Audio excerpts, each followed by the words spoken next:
these two teams a loss for the Edmonton Eskimos here at Commonwealth Stadium. Changes in the offensive backfield for Edmonton. Tony Burst, number 34, is back in the backfield after missing 5 weeks. He's joined by the usual squad. Brown and Blair outside, Gordon and Flutie inside. This is the offensive line anchored by Rod Conop, playing his Eskimo record 273rd game. On first down, the give goes to Eric Blunt, and this has been a problem for Edmonton, the running game.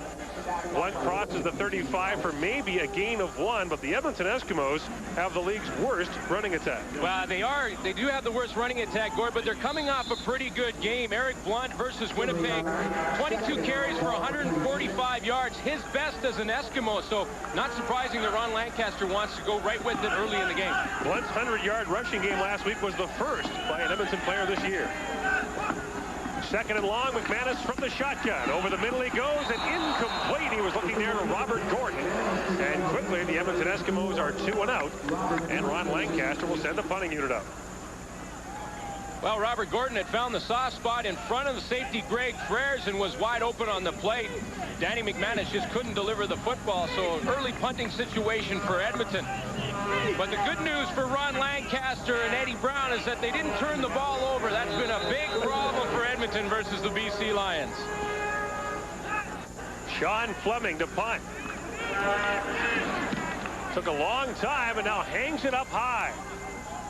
This is Shalon Baker, the former Edmonton Eskimo, and they've got a hold of him. Maurice Miller got a piece as Baker gets out across the 35 for a return of 5 yards. Damon Allen, his 4,324 passing yards, a career high for him in a single season. Allen is now the 5th-ranked passer in Canadian Football League history, one of 7 quarterbacks to throw 200 touchdown passes in his career. Changes, too, for the BC Lions. Sean Millington, who has accounted for nearly half this team's rushing yards, is out of the lineup. Rookie Brad Yamoka takes his place. In the offensive line, he's only Jamie Terrace starting in this game where he started at the beginning of the year. Damon Allen pump fake, and that pass incomplete over the head of the intended target, Nick Mazzoli. Well, Damon Allen, we talked about it in the opening, Gord, is comfortable at Commonwealth Stadium. He's played in 209 regular season games, and a third of those games have been right here on the natural grass. He loves to play here. He's comfortable here, which is why he's had success against Edmonton this season.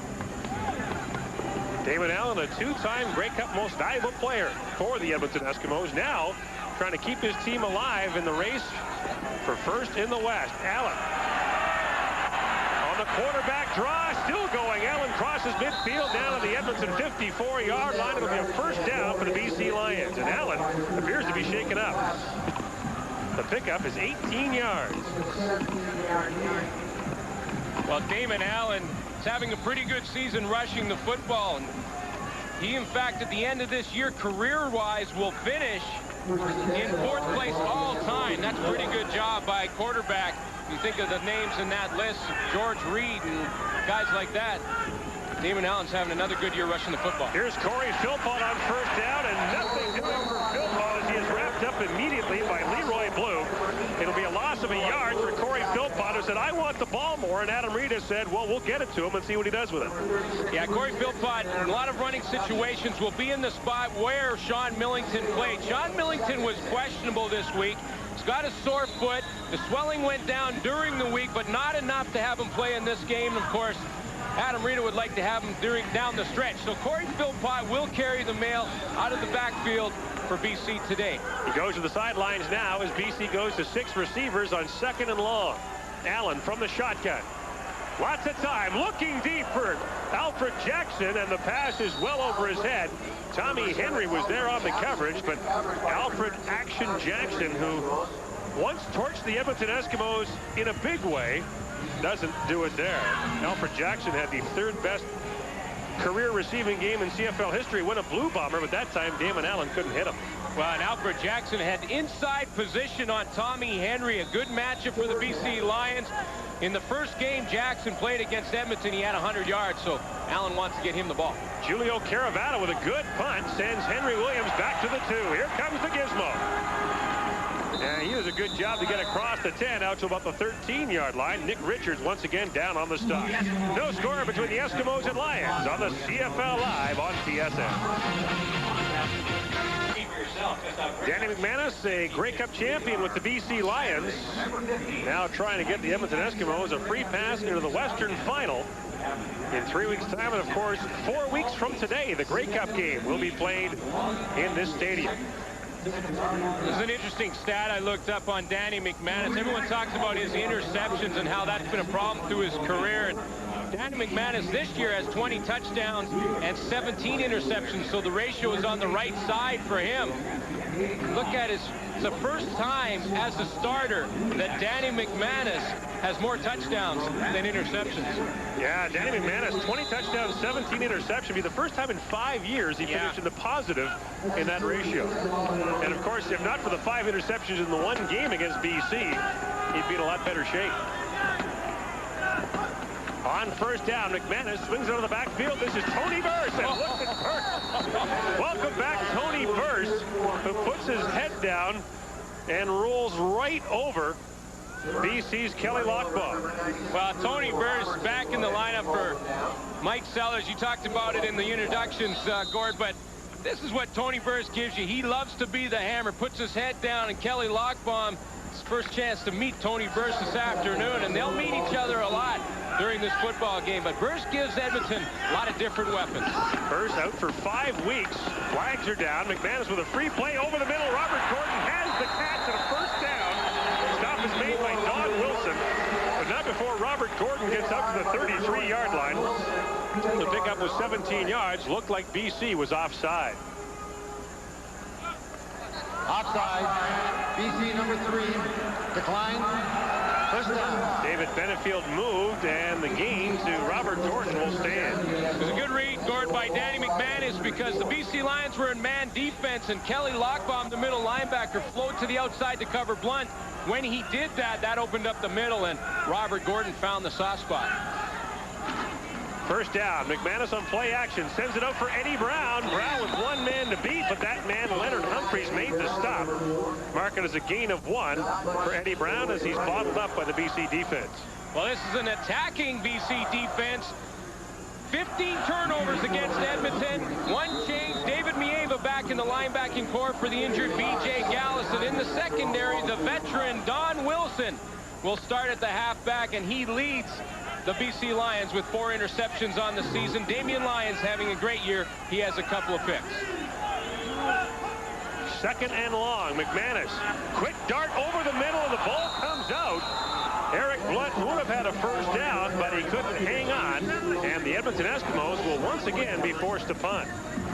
Well, BC has been blitzing Edmonton early. Greg Ferris is going to come up, number 40, to the right of your screen. He's going to be in charge of covering Blunt. Blunt gets inside, and Ferris slips. But Danny McManus doesn't deliver the football right on target, and Blunt can't go down and pick it up. Right read, just the throw wasn't there. Sean Fleming, who's had a tough year punting the football, enters this game as the lowest-ranked punter in the Canadian Football League, but he's been giving that subject a lot more attention of late. Corey Philpott, one of those back deep to receive. The other man back deep is Shalon Baker, who was the Rookie of the Year as an Edmonton Eskimo 2 seasons ago. And Baker, who's had an up-and-down year, started with Edmonton, was sent to Winnipeg at the start of the year, then released by them. BC picked him up. He's been on the practice roster the last 3 weeks for the BC Lions. Anxious, and he said eager for revenge against the Edmonton Eskimos, the team that let him go at the start of the year. Yeah, it's interesting. The 2 games that Shalon Baker played against former team Winnipeg and Edmonton. Started the season in Winnipeg, and he played for BC in the Winnipeg game, had 1 catch for 41 yards. And the reason he's in the lineup, or one of the reasons he's in the lineup for BC, is his special teams abilities, and that's why he's back receiving this punt. Sean Fleming punting into the wind here in the first quarter. No score between the Eskimos and Lions.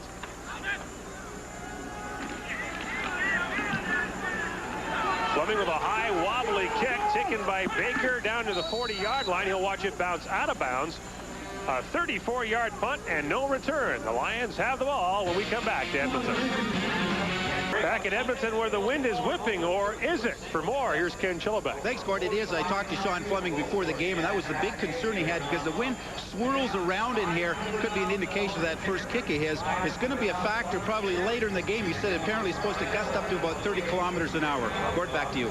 What's interesting about that is look at the flags on the goalpost. They're not blowing as much. Commonwealth Stadium's field is below grade. In other words, it's below ground level. So the flags at the top may be whipping, but the ones in the goalposts aren't, which means once the kick gets above ground level, the wind really knocks it down. Well, that's probably why Adam Rita decided to defer to the second half. The wind is a factor in this football game, like Ken Chillibeck reported, so he wants the choice in the second half. Damon Allen and the Lions begin at their 41-yard line. No score in the football game. Allen, quick drop, sets it up for Alfred Jackson, and the pass is incomplete as Jackson couldn't hang on. We mentioned a moment ago that Alfred Jackson had one of the great days in CFL history. How about 7 catches for 308 yards and 4 touchdowns against the Edmonton Eskimos, the day that Matt Dunnigan broke the CFL record for passing yards in a game, 713 yards in 1994. Yeah, it was with Winnipeg, and you know that Adam Rita wants to get his big play man the ball. That's Alfred Jackson. I bet you Ron Lancaster pulled that old film out from 94 to show his DBs.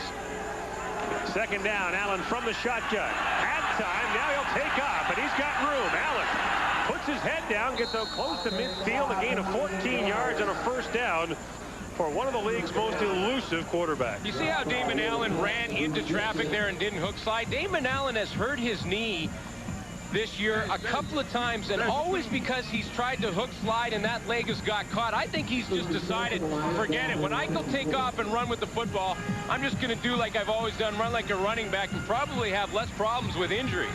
Damon Allen now 2 carries for 31 yards. He's also BC's leading rusher in the 2 wins over the Edmonton Eskimos. Now they set it up for Shalon Baker, the same receiver screen, and in the same result. In fact, a worse result since they threw it to Alfred Jackson. That's a loss of a couple. Well, up front for the Edmonton defense, Derek McCready's having one of his best season, has 4 sacks on the year. Willie Pless, speaking of best seasons, could surpass his own best total for tackles with 11 in the regular season. Continues. Trent Brown is the safety. Malcolm Frank and Kavis Reed are on the corners. Kavis Reed, 5 interceptions. Glenn Rogers, 6 on the season, which is 2nd in the CFL. Only the Toronto Argonauts have allowed fewer points than the Edmonton Eskimo defense. Second down. Allen all day looking for Jackson. It bounces up. It's intercepted by Willie Pless. And Willie Pless has a convoy in front of him. Now he laterals it off. Tommy Henry with the ball. He gets inside the 25, down the 24-yard line. Turnovers, which have killed the Edmonton Eskimos against BC, are a big factor for the Eskimos here. One of the problems in the play for Damon Allen was he has 2 receivers in the same position. That causes the problem in coverage. 2 receivers should not be in exactly the same spot. You're going to see both Alfred Jackson and Mike Trevathan standing side by side. That causes the congestion. The ball tips up, and Willie Pless gets the easy interception with a little lateral at the end of it to Tommy Henry. Turnovers have been a problem for Edmonton in this game. Willie Pless gets one for his team to turn things around momentum-wise. 3rd interception of the year for Willie Pless. Now McManus sets it up for Eddie Brown. And again, Leonard Humphreys grabs a hold of Eddie Brown to limit what might have been a big gain. And the pickup is maybe a yard. Eddie Brown not having the kind of year he's used to. He does not have a touchdown catch since week 6 of the season. Of course, he's battled health problems. 784 yards receiving for him, though, and 3 touchdown catches. And, of course, the highlight reel catch in last year's Grey Cup game. Yeah, Eddie Brown, it's tough to come back when you haven't been running. He's missed a bunch of games this season and slowly got himself back in the lineup. Now McManus looking for the end zone for Darren Flutie. The pass is out of his reach. And so the Eskimos will try for 3 off the Willie Pless interception. Well, it's called sudden change, though, Gordon. The BC defense right now has come out and responded. Willie Pless comes up with a big interception for Edmonton.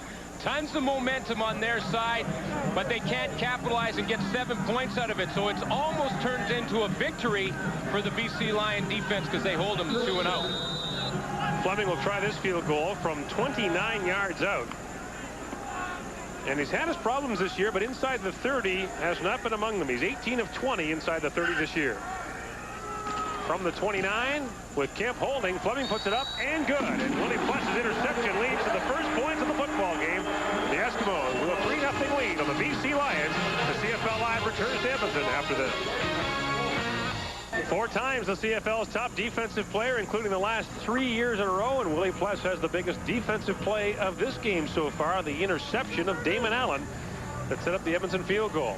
Now Sean Fleming will kick it off deep to the BC Lions. There's Shalon Baker. Back deep with Corey Philpott. And Fleming kicks it to Baker from the 20. Baker looking for some room and still going out across the 40 to about the 43-yard line. Maurice Miller makes the stop, a 21-yard return of the 53-yard kickoff. Well, Willie Pless is a guy you'll find in the stats big time. He leads the league in tackles. In fact, he has 27 more tackles than anyone else. But how about 6 quarterback sacks, 3 interceptions, a fumble recovery, and then to go with it, a touchdown catch and a rushing touchdown. Yeah, this is what I like about it here. Look at this.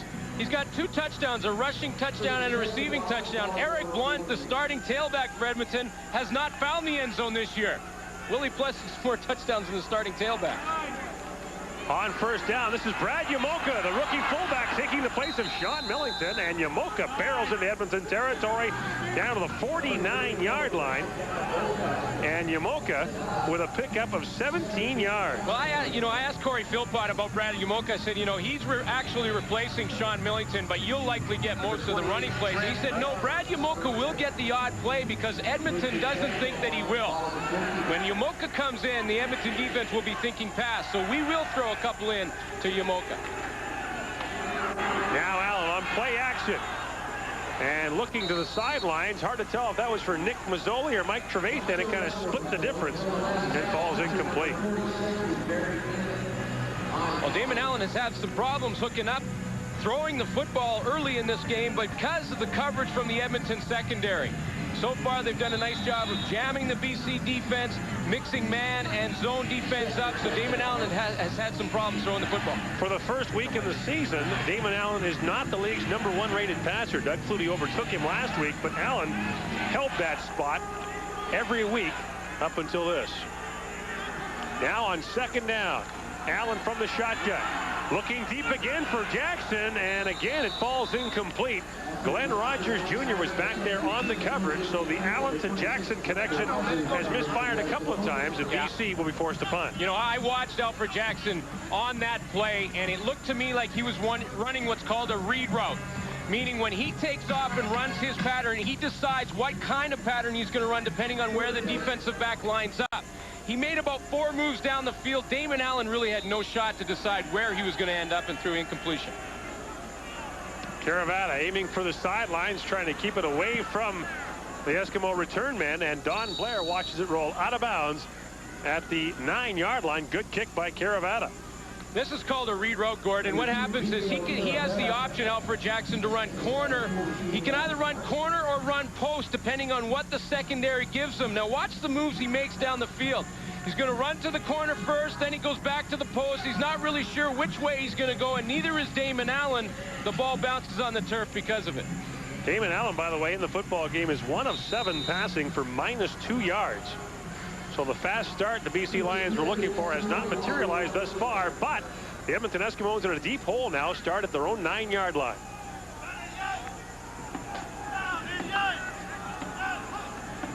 First, the lone man in the backfield takes the carry from Danny McManus and gets not much. In fact, he might have lost a yard. A lot of people were wondering why Mike Sellers, who did a nice job replacing Tony Burst, was taken out of the lineup. But, you got to have Tony Burst in the lineup. Here's a guy who not only is a hammer on running the football up the middle and can score touchdowns. He has 10 on the season, but he also covers kicks, is a good special teams player, and catches the ball well. He's missed 5 weeks and is still 4th in the league with 10 rushing touchdowns. Now McManus from the shotgun. Pump fake by McManus. Lots of time. He's got Eric Blunt. Blunt slips, and that may have cost him a first down. Blunt needed the 19-yard line, but fell at the 18.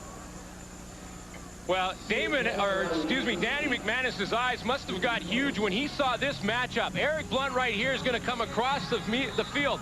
Look at the matchup that ends up on Eric Blunt.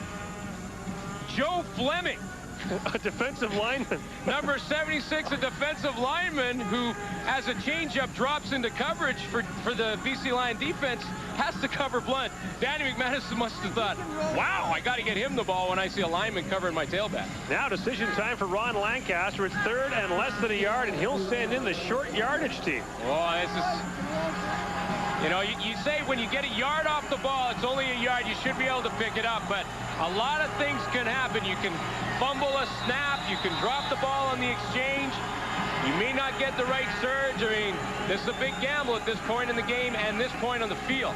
Vic Stevenson, number 63, checks into the game as an eligible receiver.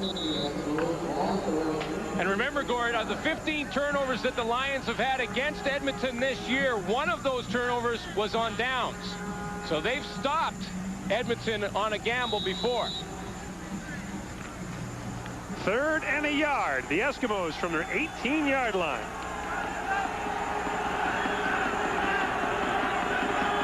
McManus will take it straight ahead. And if you can find him under that pile, all the best.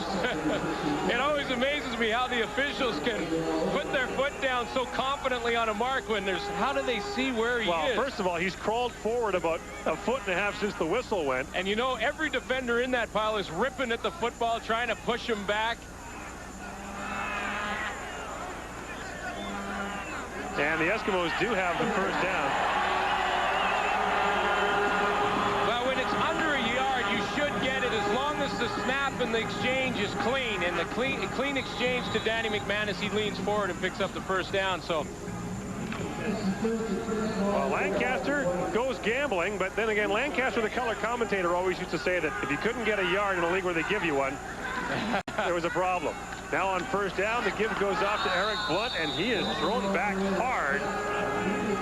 Middle linebacker Kelly Lockbaum got there. And, you know, you talk about long drives in the Canadian Football League. When Ron Lancaster was coaching in Saskatchewan, Steve Barrato was his assistant coach. He said, have the offense run some plays against cones just to get the timing down. He went away, came back, said to Barrato, how's it going? He says, well, the cones are up 7-0. He said, you try running 10, 12 plays off against air, and it's tough. Yeah, Adam Reeder made that point this year. Said against air, we can't complete 5 in a row in training camp. We gotta work on things. BC showing blitz. Looks like Maurice Kelly was offside. McManus gets it away to Eddie Brown. He's got the catch, and Brown lost the football. BC has it at the Edmonton 39-yard line, but it looked like Maurice Kelly had jumped. So Edmonton might get a gigantic break here as the 20-yard gain by Eddie Brown, but then the fumble will come back. Lancaster would much have preferred to see the 20-yard gain and no fumble. Well, at the start of the play, Danny McManus did such a great job of staggering his snap count. Procedure. Oh. Ooh. Edmonton number 20. Offside. BC number 11. Now, wait a minute. Repeat second down. Now, wait a minute. How does that happen? I don't understand that. How is a guy, how do you get a legal procedure and offside on the same play? Well, one guy has to be first. You got me. If it's a legal procedure, Don't look at me. If it's a legal procedure, you have drawn the defender offside. I'm wearing a striped tie, not a striped shirt. I can't help you there. I don't get that one. So it never happened. Second down, McManus from the shotgun, flags again. Well, this time Chaders. That had to be Dave Chaders. Yeah. Now I'm going to go out on the limb and say Dave Chaders was offside there. Yeah, this time it's Chaders. Procedure. Edmonton number 14. Okay. Still second down. So now they got McManus. Well, Danny McManus on both plays now has been really staggering. But hang on, the quarterback is in the shotgun. How can he draw anybody offside? Well, you can't deliberately, through your count, according to the rules, draw a guy offside. And if you make a motion with your arms or with your head, you can be deliberately drawing the deal. Well, that's what it says. Okay, good. But that's supposed to be when the quarterback's under center, so, you know. So that's the one you want to go with? No, well, okay. That's what it says in the book. 2nd and 15. McManus up and throwing, and he's got his man, and he's got some room. It's Don Blair with the catch, and Blair out across the 50 as the first down to the 52-yard line. David Mieva is the linebacker that was in charge of covering that zone, the flat zone underneath Don Blair on the play. He gets out into the flat, hasn't played in a few weeks, and gets his head on a swivel. You'll see 31 to the right of your screen. He kind of gets lost and can't find the receiver, Don Blair. That's why the opening's there. Blair can pick up the first down.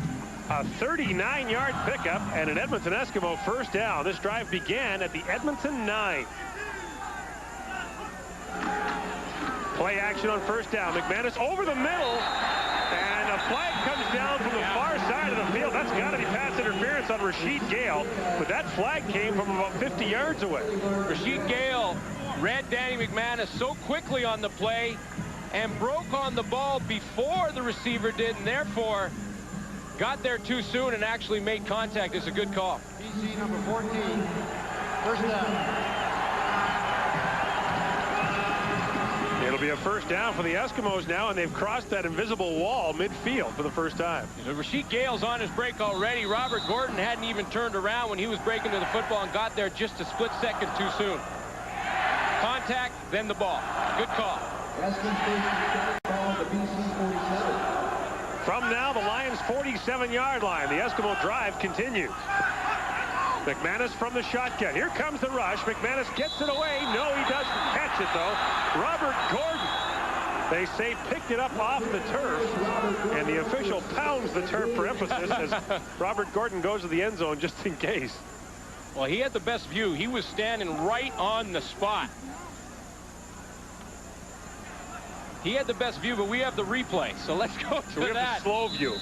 Yeah. Yeah, so one hopper. You get the one hopper. Right now, McManus is really finding holes in this BC Lion defense, and if they're going to have success defensively on the BC Lion side of the football, they better start sending some more pressure. Should be the final play of the opening quarter. McManus slips, gets it away over the middle. Gordon has the catch and has a first down to the BC 35-yard line. Edmonton with a 9-play drive going, a pickup of 12 to Robert Gordon keeps it alive. The second quarter when we come back, but right now let's send you back to CFL Live at the quarter.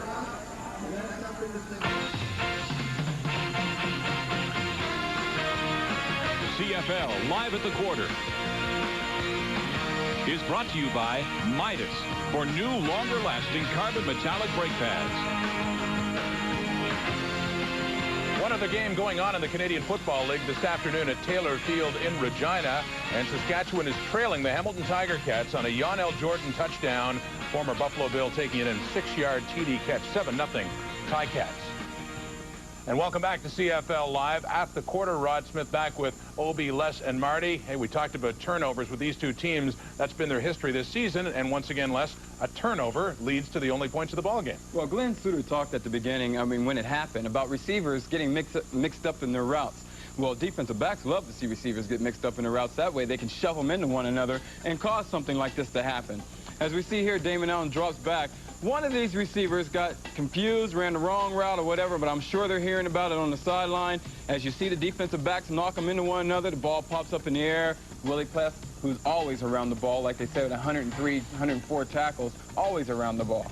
One thing I didn't want Willie to do is to pitch that ball, and when you're on the sideline now, you could mess up that turnover as well. I don't know if you can blame that interception less on Damon Allen, but in the last few weeks, he has been really subpar. Earlier this season, you were one of the guys, and Gord Miller, and so many others who thought that he should have been the most outstanding player candidate from the Western Division.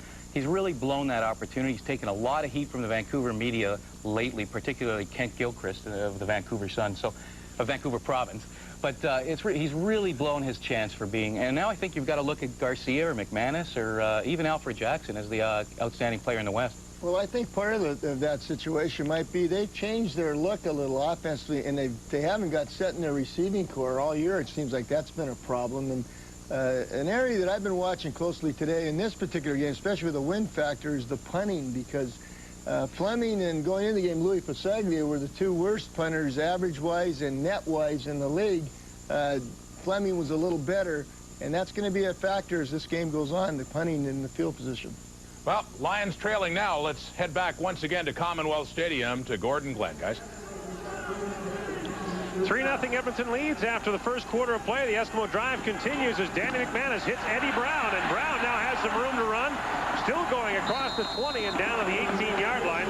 for another Edmonton Eskimo first down. And the numbers from the first quarter brought to you by Midas.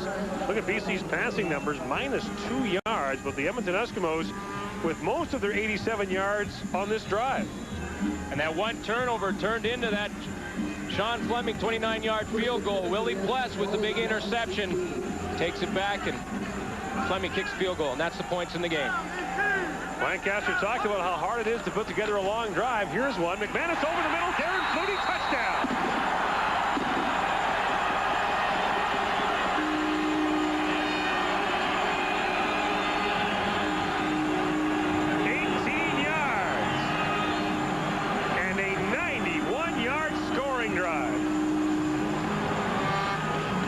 Darren Flutie gets better as the games become more important. When you look at his stats over his career, when he gets into playoff games, the most important games of the season, Darren Flutie averages well over 100 yards per game. This is another one. This is for first place for the Edmonton Eskimos. You know that Darren Flutie will become a factor this afternoon. He already has with his first touchdown. Sean Fleming puts the point after up and good, and the Edmonton Eskimos early in the second quarter strike on Darren Flutie's 9th touchdown catch of the year. That's a career high for him in a single season. And behind him is one of your favorite vehicles, Glenn, the Edmonton Eskimo fire truck. You don't know how many times I've wanted to slash those tires. Joe Fleming of the BC Lions said yesterday he was going to put a candy bar in the gas tank. He was so tired of hearing it. Well, Darren Flutie does a super job of getting inside position, and Danny McManus recognizes who he's running against, the rookie, Rashid Gale. He sees the rookie covering his veteran in Darren Flutie. He's going to go there. It was man-to-man defense. Flutie knew it. Danny McManus knew it. They hook up. Touchdown for Edmonton. Hey, Doug, what's up? How you doing? Long way to go now. Saying hello to his brother, who, along with his Toronto Argonauts, had not a bad day yesterday, and the Argo juggernaut rolls along. And congratulations to Don Matthews, becoming the all-time winningest coach in CFL history. Shalon Baker has the kickoff go over his head and will now have to surrender a single point. So the Edmonton Eskimo lead that was 10 is now 11.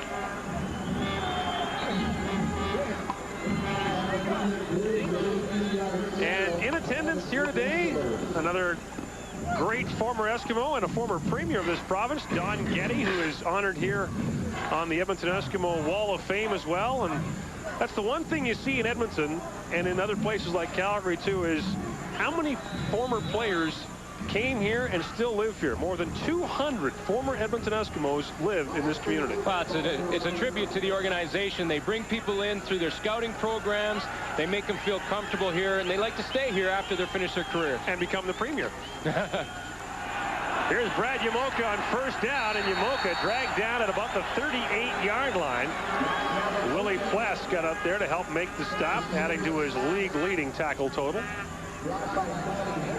And a pickup of 3 yards for Brad Yamoka, who was the BC Lions' third-round draft pick in the '96 draft, and an outside shot at making the team, but has earned himself a spot and starts today. He looks pretty good today. You know, he's the only guy from UBC in a lineup for the BC Lions that features 10 players from Simon Fraser University. No, but I'll get back to that point in a second. I'm sure you will. Second down, Allen. And that pass is incomplete. Looking for Alfred Jackson. Malcolm Frank was there on the coverage. It is once again incomplete. Allen now 1 for 8 to open the football game. Well, Malcolm Frank, the great cover guy, he's up at the top of your screen, just settles his feet, jams Alfred Jackson as he goes to make his break, and is there before the ball gets there. That takes experience to be able to do that as a corner, because you have to read the quarterback and know when he's going to break down, and the receiver will as well. Julio Caravata's punt hangs up high for another number 2. Henry Williams, the gizmo, retracing his steps. And he is stopped by Nick Richards back at about the 27-yard line, a 38-yard punt, and a loss of 6. The Edmonton Eskimos with an 11-point lead on BC on the CFL Live. You heard Darren Flutie say hello to his brother Doug earlier. Last year, they were both named to the CFL All-Star team. What if they went head-to-head in the Outstanding Player Award voting this year? What would Mrs. Flutie do then? You got to think Darren's got a shot at being the outstanding player in the Western Division.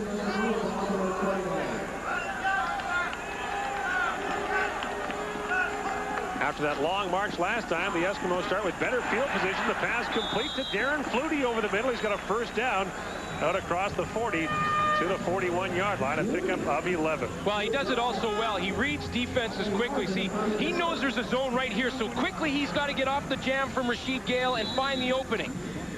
That's just a timing thing, and he knows he only has a split second to get into that opening to provide Danny McManus with the target. He gets there in time. McManus delivers the football.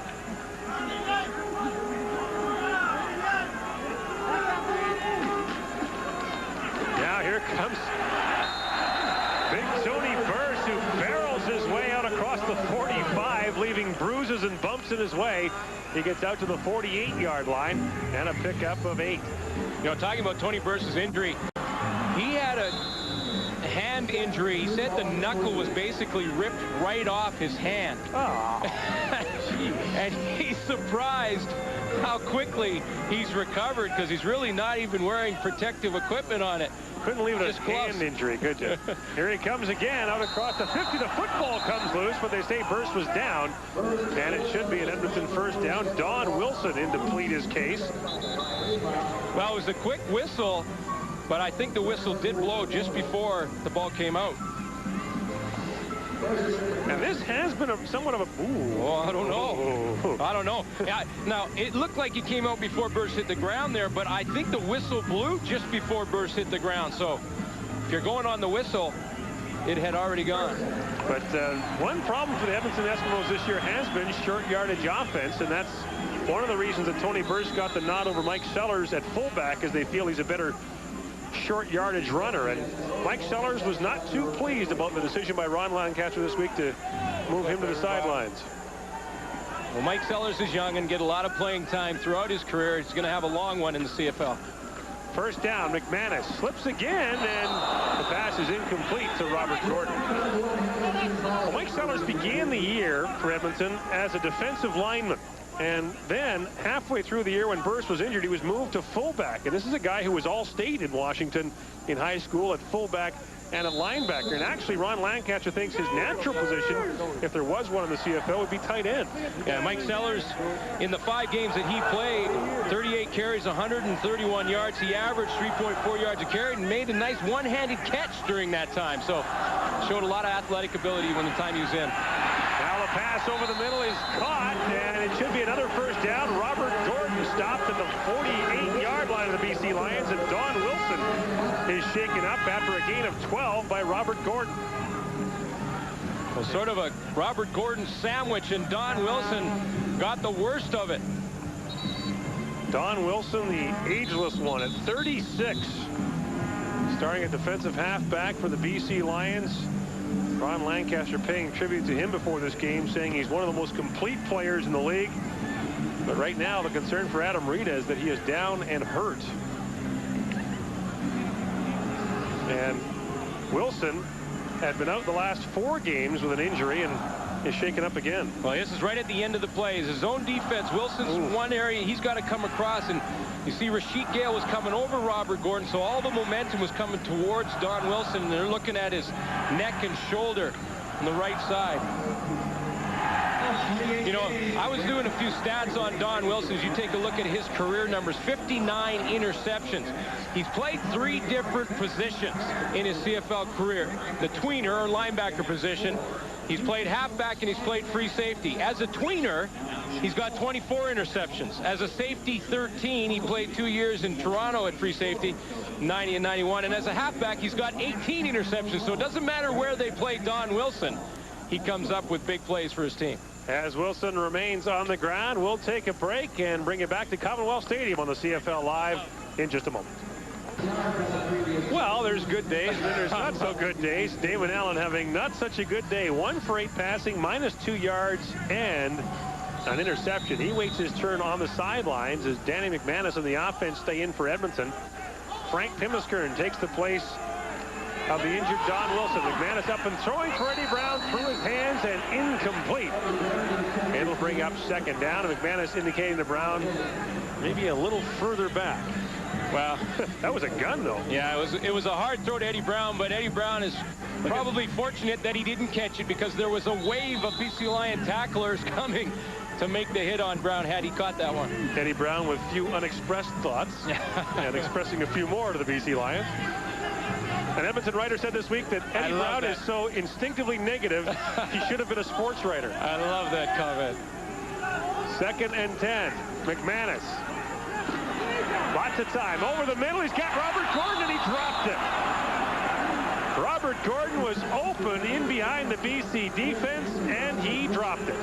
Well, I want to give credit to Virgil Robertson on the drop for Robert Gordon on the play, because yes, Robert Gordon dropped the ball he maybe should have caught, but the reason he did is that Virgil Robertson, who had dropped into the zone defense, got his hands up and distracted Gordon just in time. He's right at the bottom right of your screen here. He's going to drop off, get up in the air, put his hands up, and that just gets enough on the football to distract Robert Gordon, who had to come back and try and make that catch. Sean Fleming almost had that punt blocked, but it's a good one. Sails out of Browns right near the goal line, and where will they mark it out now? Just outside the 5, so an excellent kick by Sean Fleming, 43 yards, no return, and the Lions will be hemmed in deep, trailing by 11. Well, we saw those lopsided numbers for Damon Allen and Danny McManus coming into this series. Now, Danny, I think the reason for that is Damon Allen has been locked in a little bit to Alfred Jackson. Yes, he's your #1 target, but you have to take what defense gives you. And right now, Edmonton defense is not giving them Alfred Jackson, so Damon Allen has to look elsewhere if he wants to have success. BC has run just 12 offensive plays, and we're in the 2nd quarter of the football game. Edmonton showing blitz, and it looked like early movement. Derek McCready might have jumped, and of course he immediately indicates that he was drawn offside.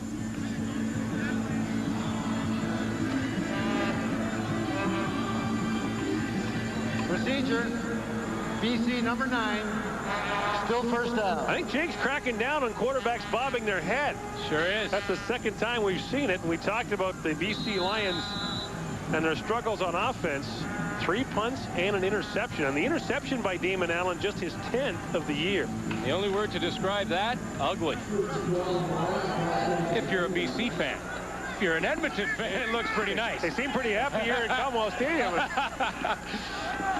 Allen from the end zone. Lots of time. Can't find anyone. Now looks over the middle and falls incomplete. He was looking for Nick Mazzoli, but the pass was knocked out by Tommy Henry. Well, Damon Allen's going to go and congratulate his offensive line, and then he's going to say to his receivers, wait a minute, guys.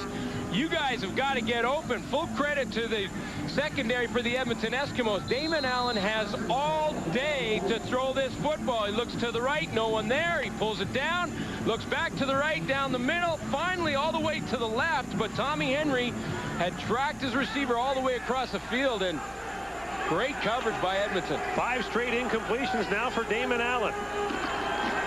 2nd down.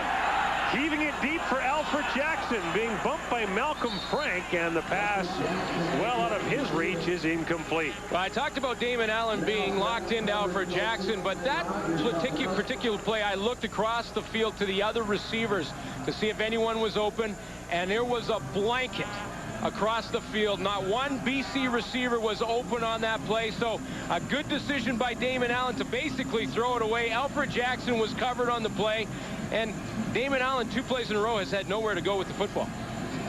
Now Julio Caravata will punt deep from his end zone. Don Blair and Henry Williams are back to receive, and Caravata's had a good day kicking the ball. Lou Pasaglia is in uniform but shaken up, and Caravata's going to give up 2. So Adam Rita decides not to give the Edmonton Eskimos a chance for more than that. He'll give up the deuce. And now with 8:09 to play in the first half, the Edmonton Eskimos with a 13-0 lead on the BC Lions.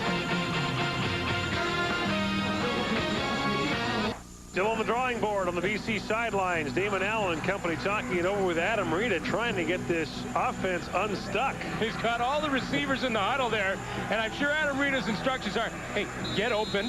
One of you, please. Get open. Give our quarterback a target. Here's Henry Williams taking the kickoff after BC surrenders the 2. He gets out to the 38-yard line. That's where the Eskimos will start with a 13-point lead. Let's go to the sidelines to Ken Chillibeck. Don Sprague is with me, Gord, from the Grey Cup Committee. Of course, November 16th, a big day. Don, how are the ticket sales going and everything else? Super. Everything is sold. We have sold 48,000 tickets out of a possible 52,000. And whether we take the tarps off on that, we won't decide till the November 1. But it'll be a sellout. And you're hoping that a day like today, too. Oh, yeah, this is nice weather. It'll be like this on November 16th, I'm sure. And all the other events are going well, the dinners and that, too. So great shape. Be a great Grey Cup. Thank you very much, Don. Hopefully the Eskimos, for your sake, will be in it. I do, too. Okay, guys, back to you. Holy smokes. Little Edmonton boosting down there, eh? Tony Burst out across the 40 to about the 43-yard line, has a gain of 4 yards on the play. The last time the Grey Cup game was played here, of course, was 1984, won by Tom Clements and the Winnipeg Blue Bombers on a very unseasonably cold day here in Edmonton. I gave my best friend tickets to that game. They were in the last section, the last row of the upper deck. Possibly the worst seats in the history of football. And what's interesting, if the Edmonton Eskimos win this game this afternoon, they'll have 2 home games to win it. That's right.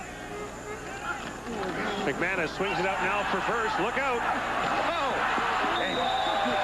Oh, man. What do you want? A little razzle-dazzle, a little hammer? Well, no, but this is the problem. If you're a defensive back coming up to cover or to try and tackle Tony Burst, here's your dilemma. You got to bow your neck thinking he's going to try and run over me, so I'm going to bow my neck, get my head down, and whoa! Where'd he go? Wow. He hurdles you because he's a great athlete, and that's the problem you have when you're trying to tackle him. And Danny McManus certainly not locked in on any one target. That's the second catch for Burst, and he's moved the ball well and distributed the ball evenly. Now out of the backfield, this is Eric Blunt, and Blunt has a first down across the 50 and down to the BC 47-yard line. But this goes back to my point, Gordon, about Danny McManus distributing the football to everybody and taking what the BC defense gives them. When they mix it up and play zone, McManus will drop it off to Blair or Blunt or Burst out of the backfield like he did on the previous play. If they go to man, then he's looking for Flutie, Eddie Brown, and Robert Gordon in the matchup. On the other side of the coin, Damon Allen has been locking into a receiver. That's why McManus is having success, and Allen isn't so far. First down, McManus looking for Don Blair, and it is intercepted. No, it's not. Greg Frere thought he had it, and the call is that the ball hit the ground. Well, Greg Frere's really needed that interception from a personal standpoint. He's coming off a tough game last week where he gave up a touchdown over his head to Dan Farthing in Saskatchewan, and it was a big one. And this one would have been a huge one for him personally to come up with, but that ball definitely rolls along the turf, and a good call by the officials. Brings up second down for Edmonton now from the 47-yard line. McManus from the shotgun. Has time, has Robert Gordon, and he has a first down to the 29-yard line. Maurice Kelly makes the stop. Real smart play by Danny McManus, Gordon, because he saw Greg Frere leave the middle of the field and play sort of a switch zone defense. And what I mean by that is Greg Frere is going to come back and take a short zone on the field. Not normally he plays deep. This time he's going to take the short zone. McManus recognizes, you see 40 to the left there. He slipped and fell.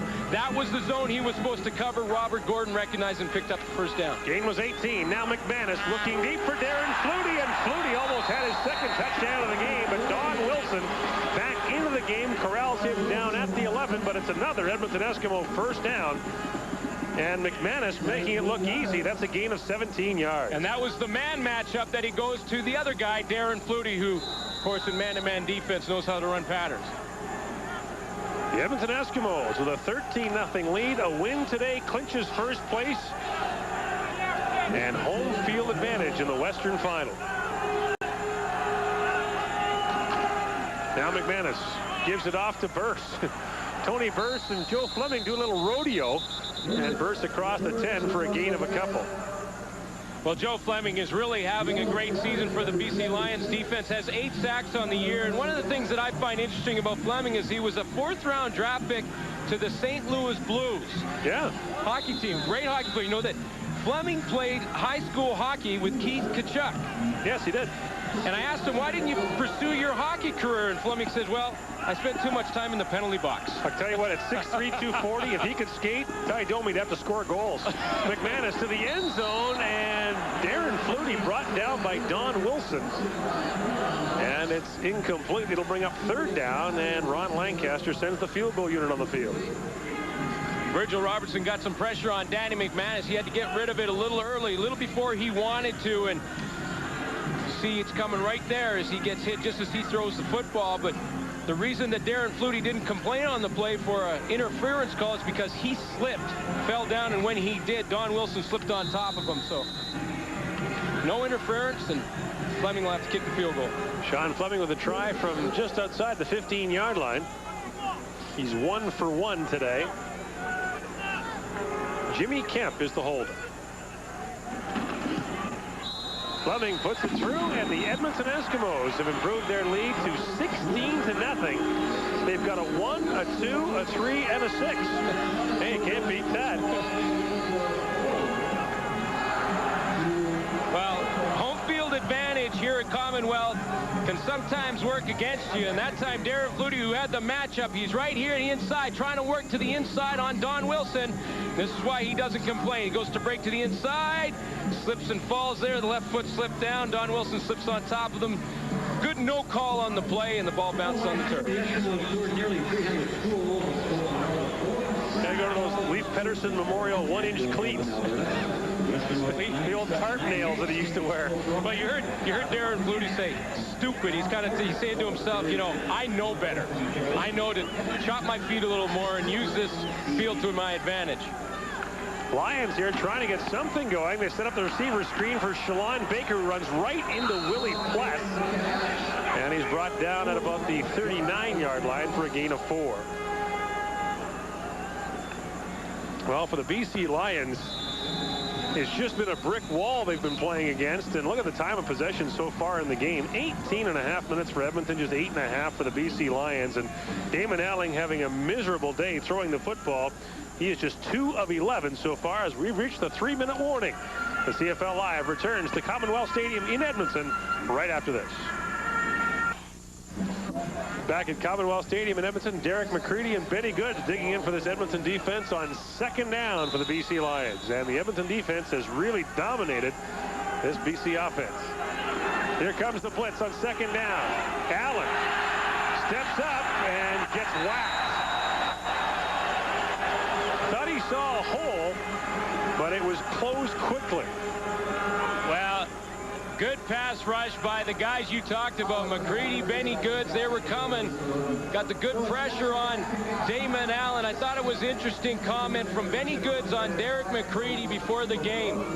Derek McCready's having a great season at the nose tackle position, and Benny Goods says about McCready, ain't no line to take his job. It's a thankless job. It's a thankless job. You get double teamed, you get pounded, but the guys that rush, Benny Goods, Leroy Blue, Melvin Hunter, love to see that because they can get one-on-ones. Great job by Don Blair to field that punt on the fly right at midfield. And that'll give the Edmonton Eskimos some more yardage. You know, you're not going to see Derek McCready's name probably in the, you know, in the All-Stars and stuff like that, but Derek McCready is having an All-Star season and his teammates appreciate it. And just to go back to that comment, when he's taking the double teams and the pounding in the middle, Benny Goods, Leroy Blue, and Melvin Hunter get the one-on-one situations and they get the sacks and the glory. McCready takes the bumps and bruises, but you know what? He loves it because that's the kind of guy he is. Boy, you tack on the penalty there for no yards. The net punt was 10 yards. You can see that the Edmonton Eskimos have had their way with things. McManus is already over 200 yards passing. Allen has 30 yards rushing on 2 carries. And Robert Gordon is Edmonton's top receiver with 60 yards. The Eskimos open this drive at the BC 48. McManus sets it up for Blair. And only a shoestring tackle by Maurice Kelly prevents him from getting more than the 6 yards he picked up there. Well, that was exactly the same play that Blair scored against Calgary in that big overtime win for Edmonton a couple weeks ago where Blair takes off on that hitch screen and scores the winning touchdown in overtime. So they know they have success with that play, and Don Blair is coming into his own, has over 500 yards receiving this season. The first overall pick in the CFL draft in 1996. Now McManus, quick drop over the middle, has Darren Flutie, and look out, he's off and running. Flutie inside the 30 down to the 27-yard line. There's a flag down on the play. If the play stands, it'll be an Edmonton first down.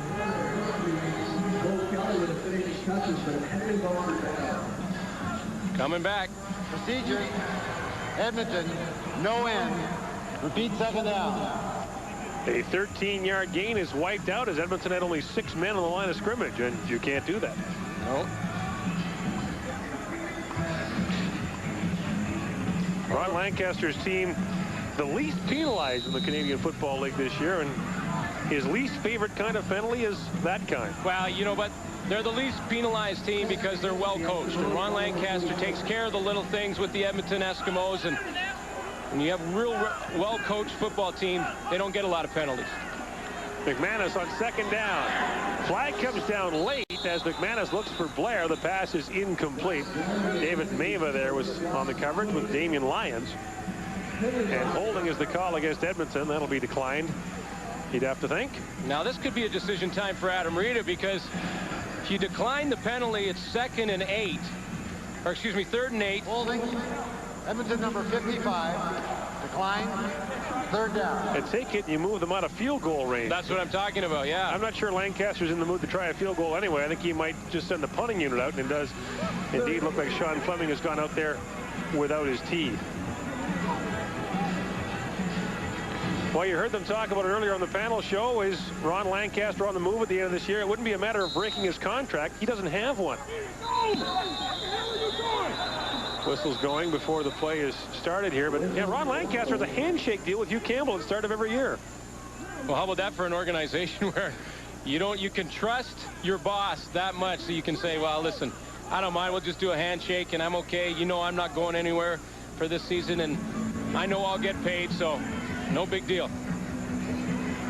Which is the situation Adam Rita is getting closer to in BC now. It hasn't been like that in BC in the past under some of the other ownership, but right now with David Brady and Glenn Ringdahl, they're really going in that direction. Look out, Fleming almost had that block. Now sends a low bouncing kick, and Philpott lost the football. There's flags down. That'll be no yards against Edmonton. That play was a jailbreak from the start. Well, it was for Edmonton, though, a huge play from Sean Fleming. That kick is blocked. If he doesn't heads up, pull it down, reload, and somehow get it out of there. I mean, Sean Fleming is a good athlete from the kicker position. Watch this. This is a block. How did Mava miss? Mava has a chance at it. Pulls it. Fleming pulls it down, reloads, and kicks it again. Great athletic play by Sean Fleming. Well, a 26-yard punt, but take off the penalty. The net is just 11, and with 2:04 to play in the first half, BC is still on the schneid, as we used to like to say in cards. What does that mean? I've always wondered. I've heard that. What does that mean? It means if you're playing gin, it means you have no points. Okay. It means Leaf is taking you for all your worth, and you've got 3 hours left on the flight. Here goes the give to Corey Philpott on first down. He runs into a whack of Edmonton Eskimos, including Melvin Hunter. Coming up at halftime, Rod Smith, who's been a one-man band for the last month or so on TSN. Mr. Baseball is back with the gang of 3, and they'll have some out-of-town highlights. Montreal playing Winnipeg today, and all the news and stuff from the Canadian Football League. 1 week left to go in the regular season. And it feels like football in the air. Oh, especially here in Edmonton. You gotta love it here. This time of year, natural grass, great. Now Allen under pressure, can't get away from Tommy Henry. Tommy Henry just stuck with him. Allen threw every move he had at him, and Henry wouldn't bite. Well, this kind of move in a one-on-one situation for Damon Allen usually works against defensive linemen, but Tommy Henry, who's a linebacker, converted from a DB. He's right at the top of your line, going to come from the top of your screen on the delayed blitz. Here he comes. Now, this is a one-on-one that Damon Allen usually wins against linemen, but this is a DB. It's a little different. They're pretty good at tackling in the open field. Tommy Henry brings him down. Ron Lancaster quickly called timeout there after the loss of 11, so the clock stops with 1:35 to go. And now Julio Caravata to punt. And we have not seen Lupasaglia yet today. He'll only be kicking field goals and point afters today for the Lions. Caravata hangs up a pretty good one. Gizmo from the 43-yard line. And great downfield coverage by a guy who's having a pretty good day doing it. Nick Ferguson down to make the stop. And so with 1:26 to go, Edmonton has the ball. Now, tell your Simon Fraser story as you look at SFU graduate Lupasaglia.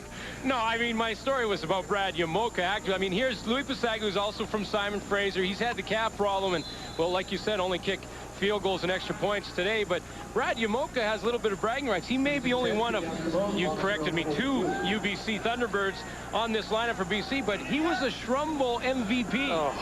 See, SFU and UBC play each other. Yamoka was an MVP in one of those games, so he can say that to those guys. Here's the pass out to Eric Blunt and blown out across the 45. For those of you in the rest of the country outside of the Republic of Vancouver who don't know what the Shrum Bowl is, it's the annual game between Simon Fraser and UBC.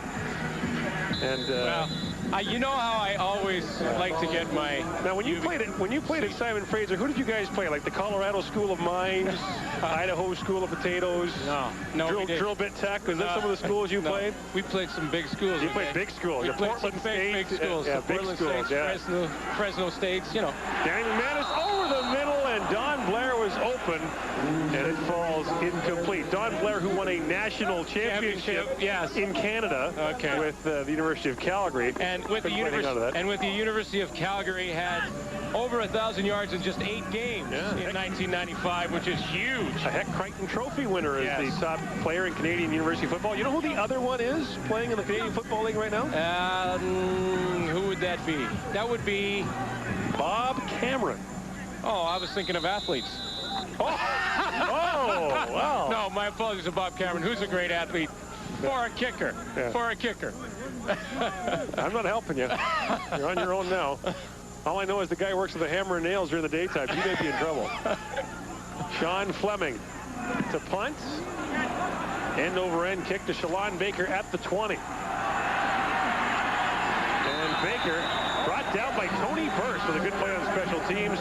Gets down to about the 27-yard line. Well, we've got a couple more games for you on TSN before the end of the regular season. Friday night has Saskatchewan taking on Winnipeg in a game that could have definite playoff ramifications depending on what happens today, as the Saskatchewan Roughriders can still finish second.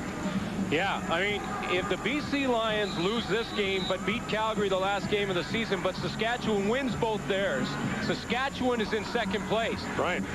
When's the last? Saskatchewan hasn't played a home playoff game since what, 1988? 1988, yes.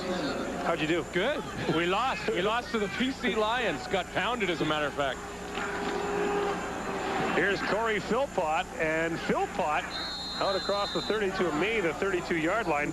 Corey Philpott missed 4 games with injuries, and then in 5 games since then had just 8 carries, and he can be forgiven for thinking he's kind of a forgotten man. Well, you know, I found it interesting, though. During the week in Vancouver, the media was talking about Corey Philpott replacing Sean Millington as a bit of a liability. And I sort of shake my head. I mean, here's a guy coming off 3 consecutive 1,000-yard rushing seasons, and he's a bit of a liability. What's this stuff the media saying? You're the media now. Well, okay. You are the media. Okay, the other media. The other media. No question Sean Millington's having his best season in the Canadian Football League, but Philpott is no liability. Second down for the Lions. Allen wants to take off and will. Gets a block, and Allen out across the 40 to the 46-yard line. Corey Philpott sprung him. There's 17 seconds to go here in the first half. Well, Philpott comes up with a big block, and he's trying to prove that he can do that as well. But I think for Damon Allen and Corey Philpott, there's his numbers over the year. I mean, that's a liability. Yikes. He can get it done running the football. But I think for this offense right now, with just time running out in the half, they wanted to get something positive to take in at halftime so they can say, hey, we've got a little success. Let's build on it. Allen from the shotgun as time winds down. Unloads. distance. He's got Mike Trevathan, and Trevathan steps out of bounds at the 35-yard line, but not before time expires. Zeros on the clock and zeros on the scoreboard for the BC Lions as the Edmonton Eskimos take a 16-0 lead into the locker room at halftime. The second half is still to come, but stand by now for CFL Live at the Half with Rod Smith. All right, thank you very much, Gord Miller. Yes, some things just don't change, at least at this stage of the season. While BC's offense continues to struggle, hey, check out the Eskimos. Defensively, now a game and a half, and they have allowed a grand total of 2 points. They are hot at the proper time of year when it's getting cold outside, Les. And you talked about that Eskimo defense before, and the blanket, their secondary, is really throwing on the BC receivers. Well, we sat there and watched Damon Allen have about 7 seconds back there in the end zone trying to find somebody to throw the ball to. But like you said, the blankets are on every last receiver out there. And Malcolm Frank, who is playing against Alfred Jackson, who's having one heck of a year, knows who he's playing against, and he's got to come up big. And most people say, look at him squat. Well, he knows it's second down. They got to pick up the first down. He squats, jams him, and then he comes out and knocks the ball down. That's not giving up on the play. But that's not the only one. We could have picked many highlights of defensive plays by Edmonton. That might have been a matchup of the best corner and the best wide receiver in the CFL, wouldn't you think? Well, it's close to it, yeah. Heck yeah. Malcolm Frank, I think, is the best one-on-one guy in the league. Hey, Coach, we talked a lot during the year about Sean Fleming. I mean, he's always been a kicker and a good one, but it's been a tough year adjusting to punting as well. But that was just a brilliant play on his part. Well, I think that Sean's making progress. Early in the year as a punter, you know, it was an adjustment for him doing both because he'd never done it before. And earlier in the year, we did see him get a rush on, and he actually dropped the ball instead of, you know, trying to do something with it. But in this play, I think he learned from that particular game. I think it was against Toronto. Yeah. He holds on to the ball, shows some athletic ability here. And, look at the vision. Man, to get this punt away, you know, he's still struggling. He still is last in the league with his punting, but his net punting's still pretty good. He gets high punts, and he's getting better, and when the cold weather gets here, that'll be a big factor. I just want to say something about another Sean, and that's Sean Millington. I really think the Lions are missing him today, not only for his running ability, but also because he's such a good blocker. Exactly. He's got the ankle injury today. He can't go, and I mean, they were doing poorly enough with him in the lineup. Without him, they're suffering badly today. Yep, 4 losses in their last 5, 5 losses in their last 7. Things not going good for the BC Lions. They could fall below 500 with a loss today, and right now they are losing. It is 16-0 Edmonton at the half. When we come back, we'll have a look at the highlights from Montreal, the Bombers and the Alouettes. CFL Live returns after this. 4:30 p.m. Pacific time. The Blue Bombers played their last road game of the season, the Montreal Alouettes. They faced Olympic Stadium today. The Bombers, of course, with no shot at a playoff spot. The Alouettes stuck in second place. No chance of catching the Argos now for first in the CFL East. But Winnipeg lost a lot of close games this year to Montreal. They're playing for pride, Jeff Reinbold and company, and this will hurt you right away here. It's 7-0 Owls when Chris Wright fields it and takes it straight. And a touchdown for Montreal. 62 yards later, 14-0 Owls. The Bombers hang tough. Chris Vargas hitting Milt Stegall behind the coverage. 52 yards later, that's a Winnipeg touchdown. 2017 Bombers at the half. Bombers, they keep coming on. Fake field goal, Bob Cameron to Troy Westwood. And Westwood, hey, this guy can ramble with a football. But this is part of the punishment the kicker has to endure. Yikes. Fortunately, I can tell you, he is okay. Bombers touchdown later makes it a 10-point lead, but Ronald Williams fumbles the football. Tom Europe has nothing but green in front. Boy, he is fast, Les. Oh, man, my goodness. Can Europe run? Yeah. Faster than left. Reinbold can't believe another one, slipping away, and it does. 41-34, so the Alouettes improving to 12-5. Winnipeg to 3-14. Check this out from Mike Pringle. He set the Alouette record for rushing in a season, beating David Green's old mark of just under 1,700 yards. Pringle has 1,775, and his 10th game this season, rushing for 100 yards or more. He had 105 on the day, and that ties him for a single season with Robert Mims, whacking Winnipeg in 1991. Hamilton leading Saskatchewan at Taylor Field today. The Rough Riders already guaranteed a playoff spot, but they're looking for more. In fact, they could finish as high as second place in that one, trailing 7-3 at the half. Well, I don't know. Saskatchewan, it is so up in the air in the West right now, Obi, with Edmonton's situation. They can wrap up first place, but Green Riders, This is a critical game and also another critical one in Winnipeg. They got a good chance at finishing second. Yeah, the Saskatchewan team definitely has a chance to improve their situation for the playoffs. And Edmonton's looking awfully good today as far as nailing down first place. So, you know, those games are still in doubt as far as where Saskatchewan's going to be with their standing situation. So it's going to be interesting. It's just like we said at the beginning of the year, that the standings in the West this year were going to be so tight that anybody could come out of there. But Saskatchewan's been a team that's been struggling all year. Yeah. They've been struggling with personnel. They've been struggling with quarterback. They've been struggling all year, Marty. They started off number one and go to the Grey Cup. They started off okay. They had some mid-season turmoil. They've come back together nicely. But how in the world are they losing to the Hamilton Tiger Cats? Mike Colley, by the way, starting at quarterback, throwing one touchdown. Well, maybe that has something to do with it. We're not getting the opportunity to see the game, but God, Saskatchewan needs this game badly. But Marty, that's my point exactly. They need this game so badly, and this is playoff implications. I mean, the playoff atmosphere is in the air. Why aren't they just going out there and just hustling their butts off to get this done? You know, they're already in the playoffs. Well, you should know, Coach. It's that defense of Hamilton's. That's why. Hey, Mike Pringle, you know, he does it again. I mean, he is the all-time single-season record anyway in the Canadian Football League, but against the Toronto Argonauts, I mean, that is going to have to be Montreal's focus. Maybe not for the Eastern semifinal. They'll have another team to worry about. But they got him next week.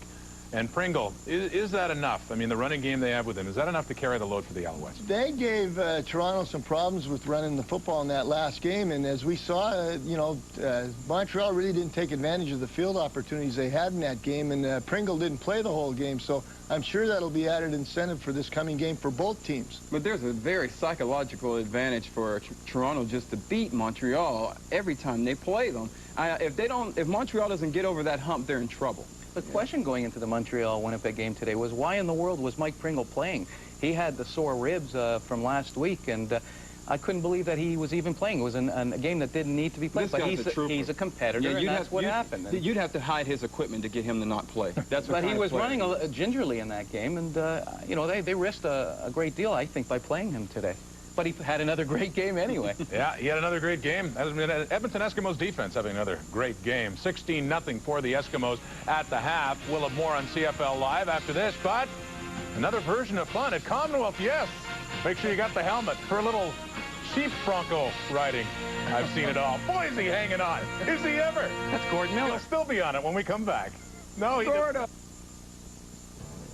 For over 120 years, it's been a fall tradition. Canadian University football. Some of Canadian football's big names, like the Argos' Paul Mazzotti from Acadia and the Bills' Tim Tyndale from Western, were stars in the CIAU before turning pro. So come and see pro football stars of tomorrow today, as this season promises to be the most exciting yet. And it all culminates with the Vanier Cup Championship on November 22nd in Skydome. So this fall, get your kicks with CIAU football. Welcome back. We just saw that little guy go into break, riding the sheep. I think the Lions feeling a little sheepish now, losing again.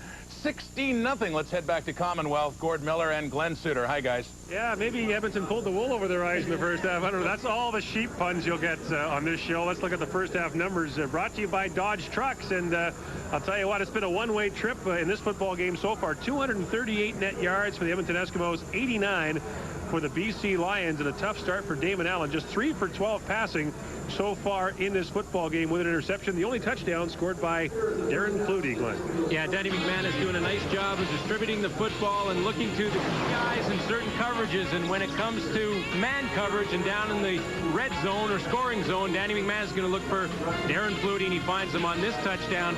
He gets inside Rashid Gale. You know, when you look at the stats, right now Damon Allen's really struggling throwing the ball and rushing the football. They have 70 yards rushing, the BC Lions. 42 of them are from Damon Allen. They need to get Corey Philpott involved to come back in this game. Who is Damon Allen's key receiver? Well, somebody's got to step up because he hasn't been able to find him yet. The second half is still to come.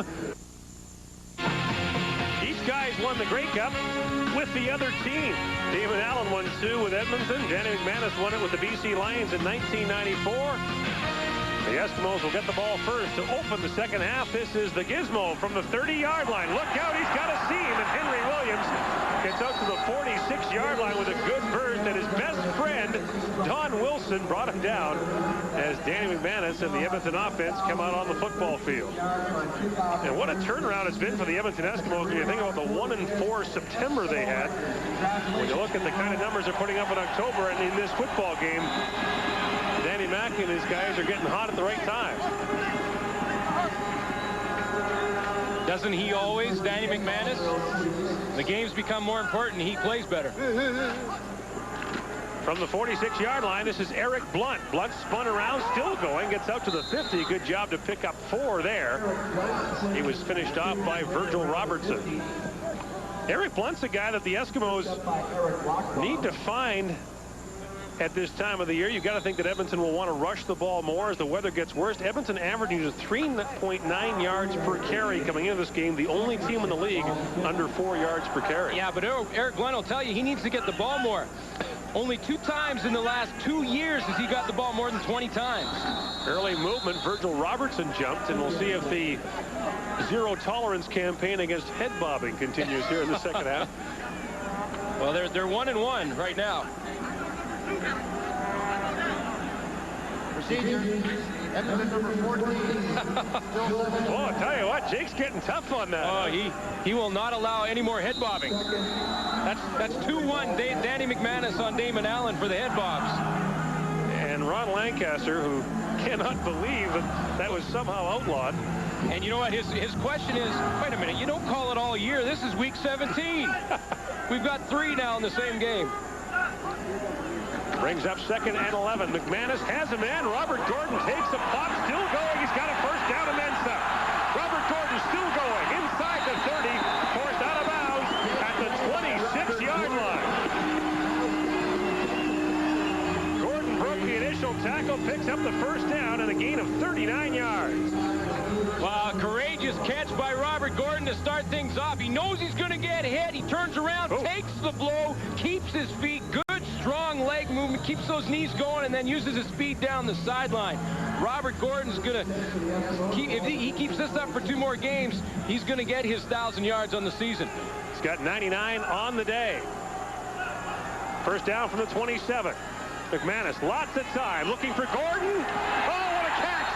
A great throw by Danny McManus and a great catch by Robert Gordon gets Edmonton down to the 5 as McManus threads the needle. Well, Robert Gordon wasn't used a lot when Danny McManus played the BC Lions before. He only has 3 catches in the first 2 games, so obviously he wants to get him involved in this one. Watch the catch in traffic.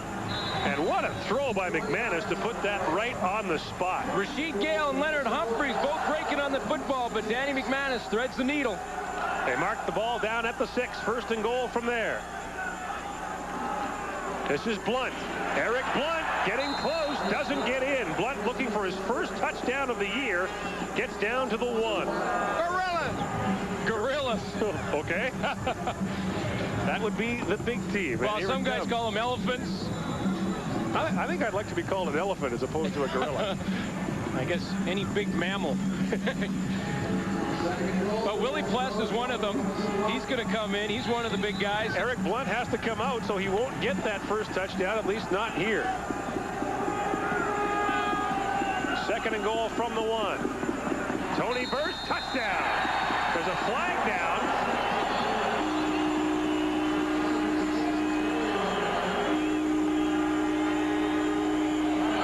But it's offside BC, and the touchdown will stand. Tony Burst with his 11th rushing touchdown of the year. And the Edmonton Eskimos have extended their lead 22-0 with the point after to come. Well, Tony Burst gets the points, but Robert Gordon should get the pats on the back because this is the Robert Gordon drive. It's capped off with this surge from Tony Burst over the top. BC defense was called on the offside. They're trying to anticipate the snap count. Burst gets the points, but this is Robert Gordon's drive. Sean Fleming with the point after. This to give Edmonton a 23-point lead. Burst with the touchdown, Edmonton with the lead, and they can almost take first place in the West.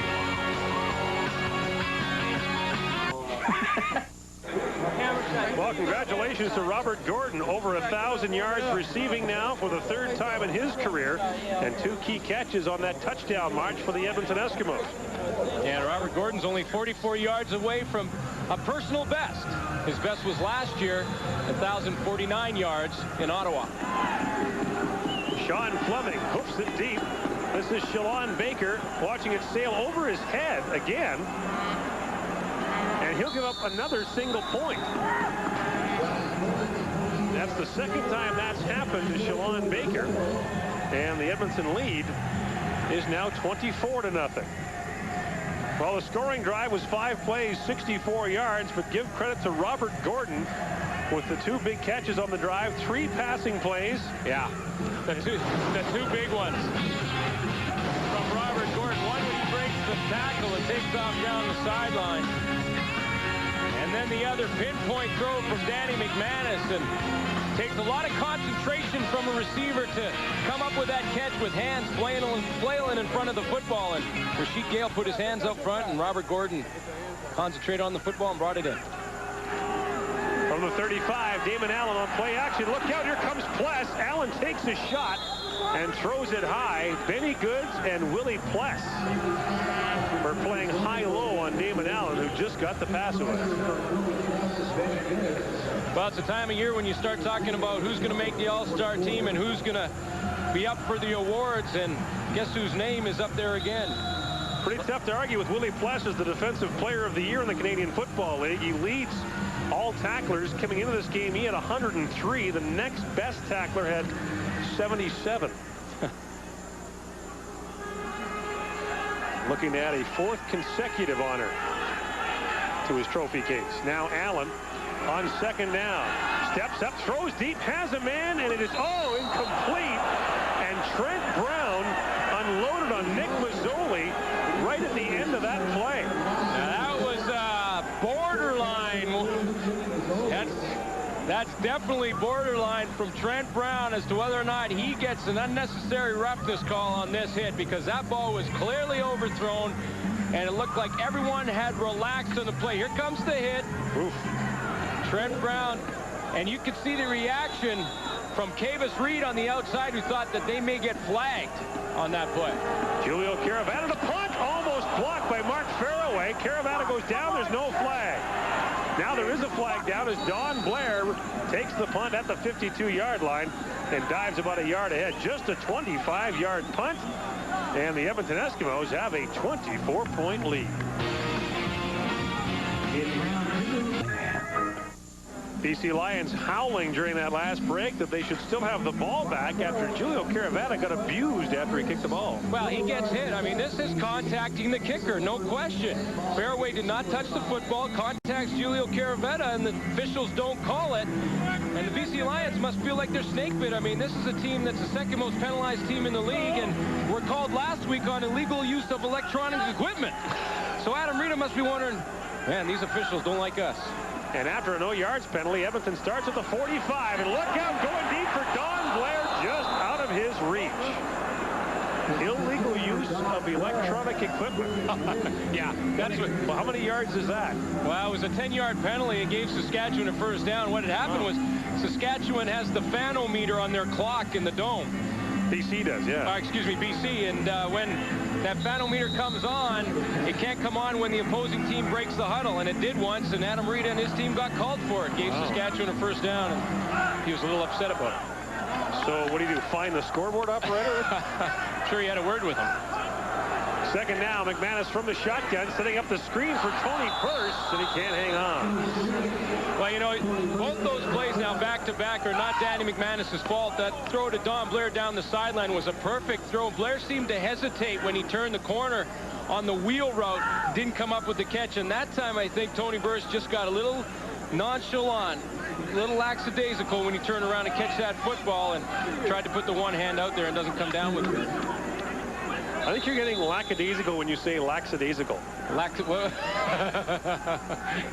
football. See, that's the way we say it in the locker room. Oh, okay. That's football terminology. Okay. You're going to start talking now like you used to talk in the locker room? We're in trouble. Shalon Baker watches that punt go out of bounds at the 6-yard line. Another good kick by Fleming. A 39-yard punt and no return. He's having a good day punting the football. Coming up tonight, Game 2 of the 1997 World Series, Cleveland against Florida. The age-old rivalry is renewed. Isn't baseball over yet? Well, it's a great day. No, this is good. 7-2 Florida last night in front of 68,000 fans at the stadium formerly known as Joe Robbie Stadium.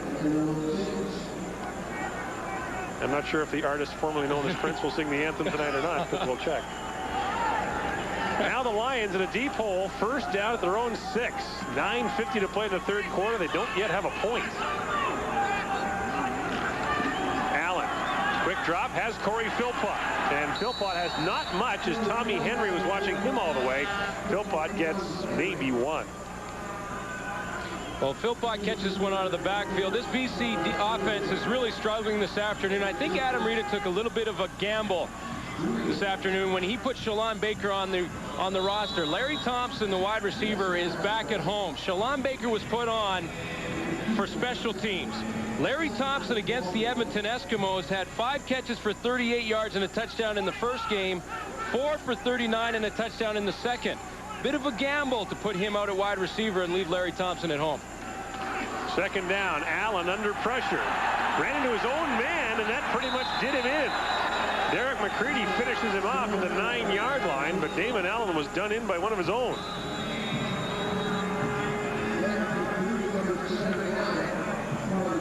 The Warrior keeps getting it done up the middle, and it's not an easy task when you have to try and tackle Damon Allen, who can be a little elusive in the open field, yes, to say the least. I've heard that. He gets going, but you got to keep up the middle, that nose tackle position. You got to keep the pressure and keep that inside position. Let the other guys from the outside put their moves on and try and get the sacks. You got to be there in case the quarterback takes off, and Derek McCready comes up with a big play. Caravana's going to give up 2 again. And so now the lead is 26-0 as the BC Lions have twice surrendered safety touches. Well, this is an Edmonton defense, though, and Adam Rita knows that there's a lot of pride over there on the Edmonton side of the football field. And this is a defense that has given up a lot of yardage against the BC Lions this year and are taking exception to it today. Well, the Eskimos trying to answer back for the 27-1 loss they suffered at the stadium at BC Place about a month ago, as Ron Lancaster and the real brains of the Edmonton organization, equipment manager Dwayne Mandrusiak, talked things over. How much did he pay you to say that? Hey, it's true. We talked about the fact that BC has won both games with Edmonton this year. BC trying to become the first team in the 20-year history of this stadium to win 2 regular season games here in 1 year. In fact, in the 90s, the Eskimos have lost just 17 home games, 6 of them to the BC Lions. Yeah, the Lions, the only team in the 90s to have a winning record at Commonwealth. Well, aside from Edmonton. Well, yeah. Okay, winning visiting team. Well, I'm tough today. Well, you are tough. Yeah, I'm tough. I'm in my hometown. I'm a tough guy today. Well, Adam Rita having a tough day as well. And his team, which was so good on the road to start the year, is now riding a 4-game losing streak on the road, which is in danger of becoming 5. Brett Anderson kicks it off. This is Gizmo from the 18-yard line.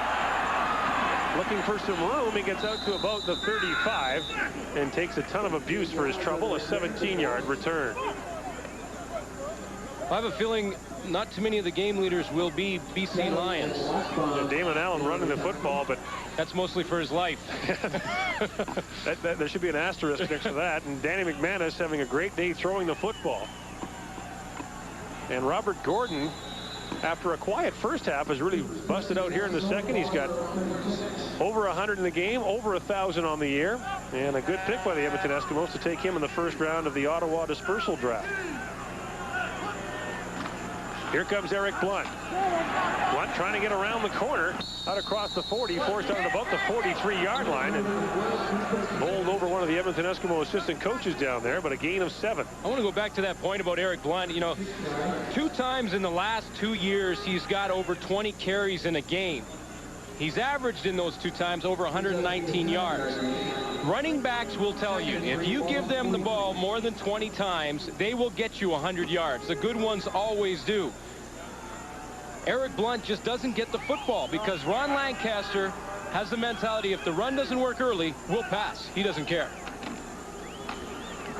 Here comes Blunt again. This will be a first down for the Eskimos. So at the 47-yard line. Of course, one problem with Ron Lancaster is his favorite running back was number 34 in Regina, and they all kind of pale in comparison to him. Yeah, that's not quite fair, but I mean, 11 times in the last 2 years, Eric Blunt has got the ball less than 10 carries in a game. So, I mean, that's Ron Lancaster's mentality. He says, hey, I'm not going to pound my head against the wall. If we don't have success early with the run, I'm going to throw the football. Interestingly enough, Eric Blunt does not have a touchdown scored this year. He has thrown a touchdown pass, though. Did it against Montreal. On first down, McManus has time over the middle. He's got Darren Flutie, and Darren Flutie has another first down on the BC 43-yard line. Greg Frères and Don Wilson there on the stop. But Flutie has another catch, and Flutie appears to be shaken up. His ribs are sore, we know that. Well, it's really been 20. Sorry, Gord. It's really been pitch and catch for Danny McManus in this zone defense, and the reason being is that Flutie, Robert Gordon, Don Blair, and Eddie Brown are getting clean releases off the line. When you play zone defense, defensively, you got to get your hands on receivers and disrupt their timing. Darren Flutie has got clean releases, found the holes. When you get a clean release, the timing is there, and Flutie and Robert Gordon are taking advantage of it. Flutie takes a breather. Here's the reverse to Robert Gordon. Gordon trying to get around his teammate Chris Morris. Some pretty good moves, and goes out of bounds at the 37-yard line. That for Robert Gordon is a pickup of about 4. Edmonton's receivers actually have a lot of carries. Eddie Brown's got one. Robert Gordon's got one. They like that reverse look. You know, the thing about Edmonton and what Ron Lancaster has to be real excited about is that this receiving core is getting healthy at the right time. Robert Gordon had some injury problems. Don Blair had a hamstring early in the year. Darren Flutie's had the ribs. And Eddie Brown, of course, missed 5 games with his medical problems. So they're all becoming healthy at the right time. The stretch drive in the playoffs. Second down. McManus from the shotgun over the middle. He's got Darren Flutie back in the game, and he's got another first down. Well, that little breather pays off. Again, Don Wilson, Greg Frères, and Maurice Kelly are helpless to stop Edmonton's top receiver. Here's Flutie right here. Watch the clean release he gets. I mean, you got to disrupt receivers. He's clean. No one touches him. Makes a little juke move right there on Maurice Kelly. Finds an opening. There's always holes in zone defense. You can't cover the whole field. You don't have enough players in zone. If you don't get your hands on receivers, good ones like Darren Flutie will find the holes. A 21-yard gain puts the Eskimos at the 17-yard line. McManus pump fake to the end zone. Eddie Brown, touchdown.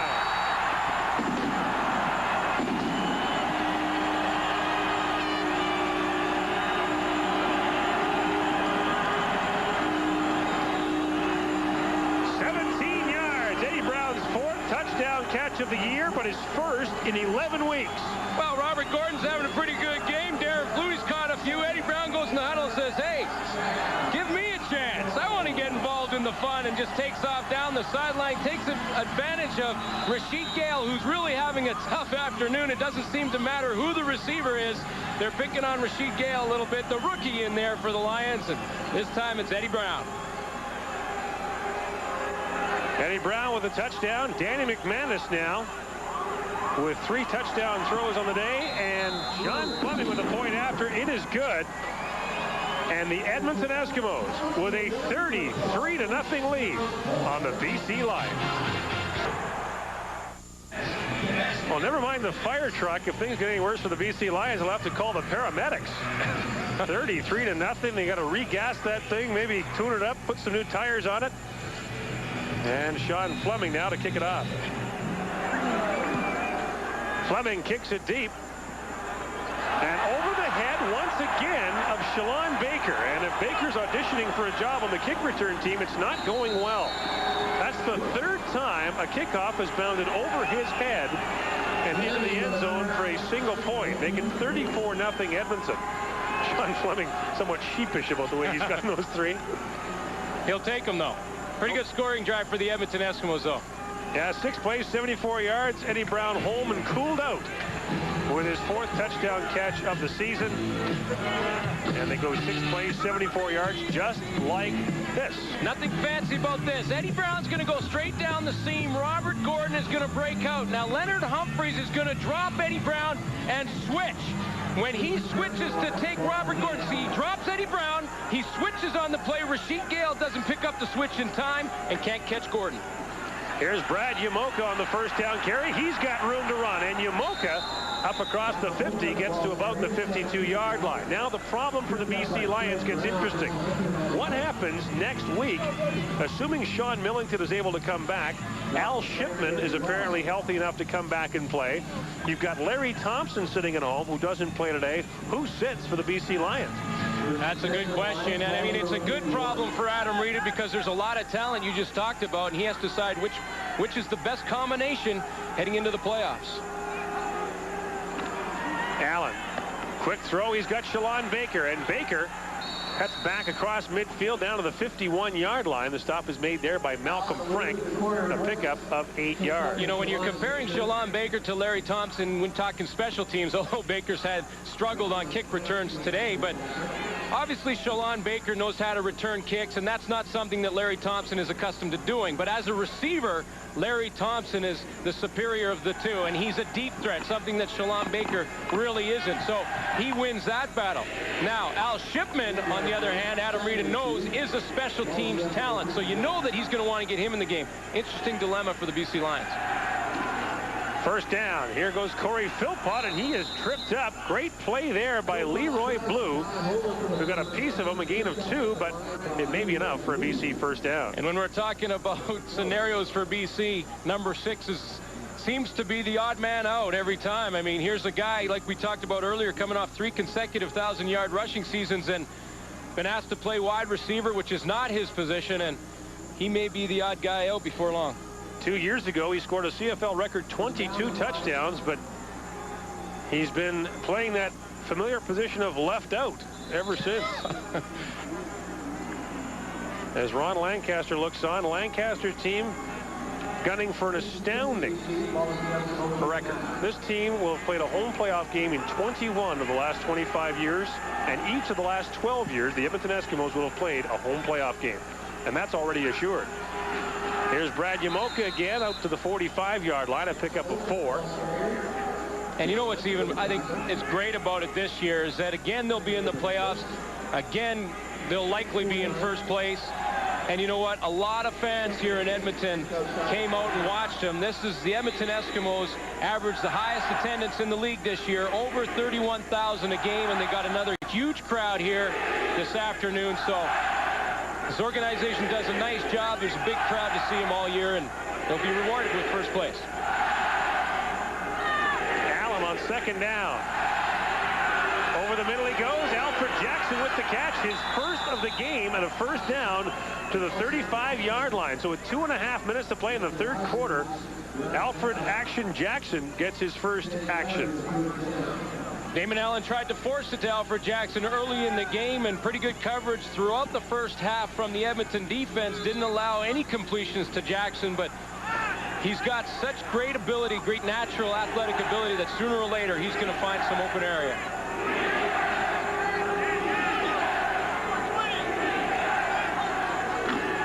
Allen fakes to Yamoka. He'll take off to the outside, looking for someone. Now Allen will run. Gets past Tommy Henry down to the 20-yard line. A first down for the BC Lions. Whoa, Mike Trevathan dropped the bomb on Glenn Rogers. Wow. Oh, man. He came back and dropped. He was the hammer. Remember the hit on KD Williams earlier this year by Mike Trevathan? Yeah. That's when KD was playing for Saskatchewan. Yeah, it seems like so long ago. Mike Trevathan loves this part of the football game. He looks for this. We'll be right to the top corner. See 26 right at the top of your screen right here. He's going to just sort of come across slowly and watch 77. Wow. Oh. You know who used to be the specialist in that was Blake Marshall, the old fullback for Edmonton. Oh, yeah. His favorite target was guys who stood near the pile. I'll vouch for you on that one. Because he got me a couple of times, and Glenn Rogers wondering where he is. I'll tell you where he is. He might be heading for the CFL All-Star team again. Each of the last 2 years he's been a CFL All-Star, and this year he's got 6 interceptions, 1 off the league lead. Yeah, no question. I think he's having an All-Star year at the halfback position. He'll regain his senses and come back and prove it again. Damon Allen on first down. Long throw to Alfred Jackson. And not much to throw for it as Jackson is tripped up immediately by Willie Pless and a gain of a couple. Alfred Jackson, 3rd in the league in receiving touchdowns, 2nd in the league in receiving yards, but he and Damon Allen have not been able to hook up today, and this drive is BC's best of the football game. Really is amazing when you consider Damon Allen completed 84% of his passes in the first 2 games against Edmonton, and now really struggling. He's 7 for 18 today.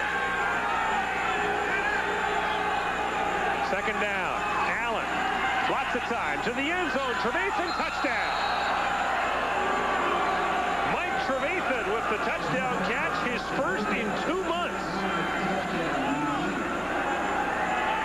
Breaking an 8-game streak without a touchdown catch. He's got his 3rd of the year, and the BC Lions are on the board in the final minute of the 3rd quarter. You know, this game isn't brain surgery. When Damon Allen and Mike Trevathan see the all-star halfback Glenn Rogers go to the sideline, and they come back and they say, well, let's try and see if Ian Franklin, the rookie halfback, can come in there and cover one of our best in Mike Trevathan. Lou Pasaglia into the game for the first time, puts the point after up and good, and with 29 seconds to go, BC trails 34-7. Mike Trevathan is just a football player. There's no other way to describe it. Look at that drive. He unloads the big hit on Glenn Rogers and then makes the touchdown catch. And, you know, and he doesn't say anything either way. I mean, you don't have to throw the football to him. He'll go out and make blocks for you and won't complain at all. You throw the ball to him, and I mean, win, lose, or draw, he does his job. He works hard. He's on special teams, makes big blocks for his quarterback when he's running down the field and catches the ball when he has to, and he'll catch the ball in traffic. He's the kind of guy you'd like to have in the trenches with you, and the kind of guy you definitely want as a teammate. So with the 4th quarter to come, the question is, does Damon Allen have another one of those miraculous comebacks somewhere up his sleeve? Down by 27 points, though. Well, you know, and not only Damon Allen, but this is a BC defense that really needs to come in and show something if they want any hope in coming back in this game, because so far, Danny McManus has been having his way with the defense. Now, Mike Trevathan comes back with this big series, 4 passes, and he has one of the big blocks on Glenn Rogers on the play, and nice balance from Damon Allen. Comes back in that series, but now it's up to the BC defense. Brett Anderson kicks it off, not too deep. This is Malvin Hunter on the kickoff return, and Malvin, the big game hunter, wisely just jumps down on the ball at the 41-yard line. Well, we talked about what Mike Trevathan can bring to a team, and we saw it on the last drive. The first thing he did was unload on Glenn Rogers Jr. to put him to the sidelines for a couple of plays right there. And then he takes advantage of his replacement, Ian Franklin. How's that strategy? I'll knock the all-star halfback out of the game so I can get open. Then he gets open behind Ian Franklin, who comes in to replace Rogers. The Eskimos now with the ball at their own 41-yard line, and this is a situation where a good running game would come in handy. McManus gives it off to Eric Blunt, and Blunt picks his way through the middle of that defense for a gain of about 5 out to the 46-yard line. Danny McManus with a couple of touchdown passes today, and you know, very efficient performance. We talked about Danny McManus and his interceptions early in the game, but we also said that big games he plays better. Last year in the playoffs, Danny McManus threw 4 touchdowns and only 1 interception. And then in the Grey Cup game, 3 touchdowns and only 1 interception. Which was returned for a touchdown, which sealed the game. Yeah, but 7 touchdowns and only 2 picks. Flags are down. He hits Darren Flutie. And Flutie's in the BC territory down to the 48-yard line. We've seen a lot of calls for illegal procedure against the quarterbacks. Is this another? If the call is declined, it'll be the final play of the third quarter. Offside, BC number 96, decline, first down. The quarter is over with the Edmonton Eskimos holding a 34-7 lead on the BC Lions. The Eskimos 15 minutes away from nailing down home field advantage in the Western playoffs. Armchair quarterback. And as it appears, the Edmonton Eskimos are heading for first place in the CFL West and a bye into the final. The questions certainly continue for the BC Lions. One question, Marty, concerning personnel. Jimmy the Jet Cunningham, the former Argos star, the tryout with Buffalo, and rumors abound that he could be heading west. What's the latest you hear on that? Well, Rod, you know, it's interesting. Glenn Suter is talking about the Lions going to try to get Al Shipman back in the lineup, but Jimmy the Jet Cunningham is being offered a contract by BC. We're not talking about a slouch here. We're talking about a guy who led the CFL in all-purpose yardage last year, plays the same kind of position as Al Shipman. The Lions have offered him a contract for the rest of this year and $75,000 for next year, whereas the Argos have only offered him about $59,000 for next year to come back. And there's another team in the running, too, Saskatchewan. They're trying to get him as well. Saskatchewan? Yeah. Saskatchewan should put some money towards a quarterback instead of worrying about something else. They'd be okay. They got all the receivers there. They got all the receivers they need. Shoot. Well, if they get Jimmy Cunningham in BC and with Al Shipman being available, that could create some interesting moves by Coach Rita to get ready for the playoffs. Well, Bob, all I know is that the Lions need all the help they can get. They look like a really troubled team right now at the worst time of the year. One question that we've dealt with before, why isn't Damon Allen running the ball more? It's because of the offense. Their offense isn't really structured to ask him to run as much as he should, and when he has the opportunity in the spread situation, he should step up and take more of those opportunities. But, you know, when he does the bootlegs and fakes the run and gets outside, those things are more effective for him. You spoke earlier of Saskatchewan. The Green Riders now leading Hamilton 13-8. Don Narcisse, 26-yard reception from Kevin Mason. It's all Edmonton as we head to the fourth quarter at Commonwealth Stadium. Once again, Gordon Glenn. Well, the shadow's getting long at Commonwealth Stadium. Interesting to note that in 1 month's time, this would be right near the end of the first quarter of the Grey Cup game. Kickoff scheduled for 3:30 Mountain Time here in Edmonton. If they get a day like this, they've been doing all right. You know, you're talking about the crowds here in Edmonton earlier. What's interesting is 10 years ago, the Edmonton Eskimos made a deal with the fans. If you're a first-time season ticket buyer, you buy season tickets and they don't make the playoffs, you get your tickets next year for free if they don't make the playoffs. Well, they haven't had to come through on that one yet. Well, if you're in Edmonton, you can make that guarantee.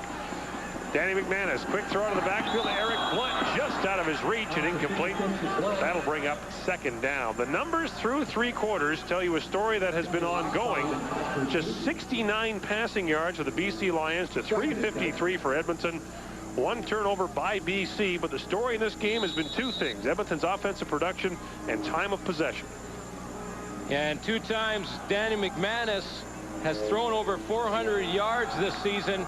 Only Warren Moon had done that for the Edmonton Eskimos previous to that, and McManus may do it again this afternoon. And he was good. Yeah, Warren? Yeah, he wasn't bad. Second down, McManus looking for Eddie Brown. That's broken up by Damian Lyons. It'll bring up third down for Edmonton. Now, I'll be accused of being a cockeyed optimist here, but if you're the BC Lions... I'd never call you an optimist. Really? Oh, it hurts me deeply. 34-7 is the score. You get the ball back quickly, do something with it. You're right back in it. What do you want me to call you? Cockeyed optimist. That's an old Ronald Reagan expression. Well, it's a long way to go, but I'll tell you could happen. John Huffnagel better book some extra time in the film room this week. Well, yeah. He'll be there. He'll be there on Monday as a consultant. Watching a horror flick. Fleming gets a great kick away. And Shalon Baker has it go over his head into the end zone again. So the hill just got a little higher. Now 35-7, and BC down by 4 touchdowns. Hey, tomorrow night on TSN, the NHL tonight. St. Louis and Detroit. Oh, you'll see Brett Hall, who's been red hot, and the defending Stanley Cup champions. Which is good because I have him in my pool. Oh, good for you. Solid pick, Glenn. Yeah, thank you very much. Sleeper for you. Bob McKenzie and I will be in the studio. Paul Romanek and Gary Green will be there. I better get home. Yeah. You got to get back. You got work to do. Canadian Football League action down the stretch. The World Series, the NHL. Hey, a full-service network. First down now for the Lions from the 35-yard line, and flags are down, and Damon Allen may not have gotten the playoff in time.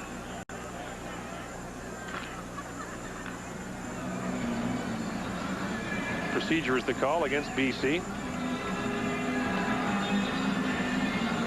Well, you know, BC number 59, still first down. Procedure is the call against Todd Furtick, who moved to left tackle for this team. Yeah, it's Todd Furtick's turn to play. He switches with Corey Mantika game to game.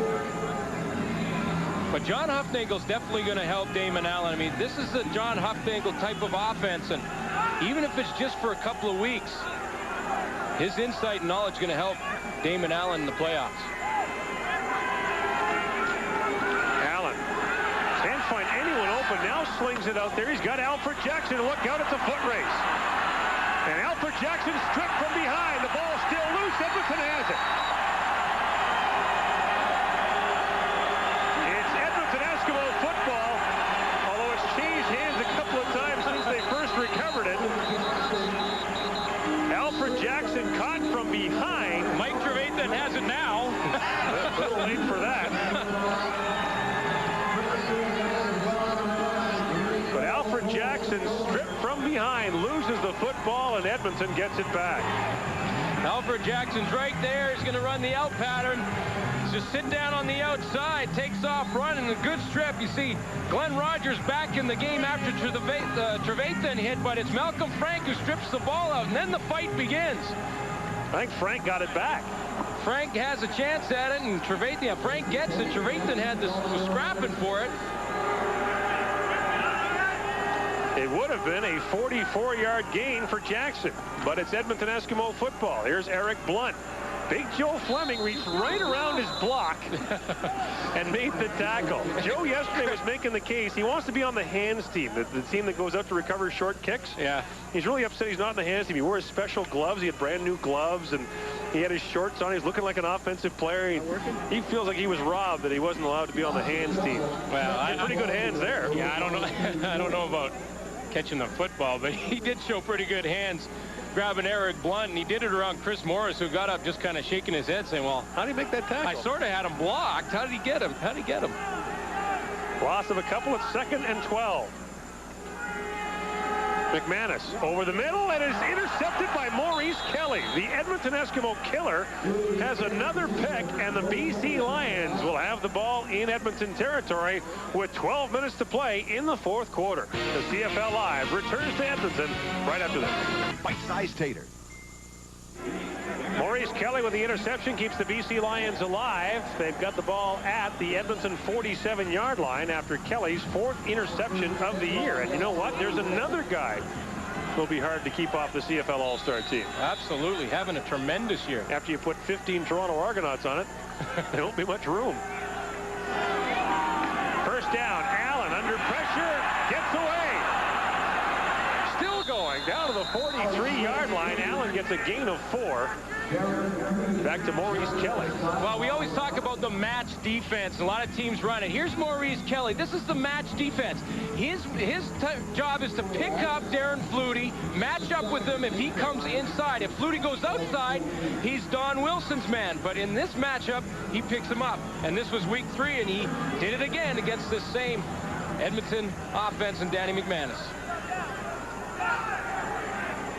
Damon Allen now 6 carries, 67 yards. Now 2nd and 6 for the Lions. Allen has time, trying to get away. Long way to go, but Allen is close as he slides down to about the 37-yard line. He'll be near a BC Lion first down, and in fact, Glenn Studer gesturing wildly that he has it. Well, and even if he doesn't, it's 3-down football for BC, no question. I mean, you're down 35-7. You got to go for it anyway. Okay, Swami, we'll see how you are here.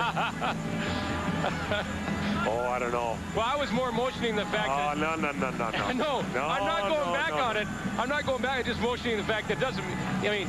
Sorry, incorrect. Whether he gets it or not, they're going for it. Oh, that's what you... That's what I was talking about.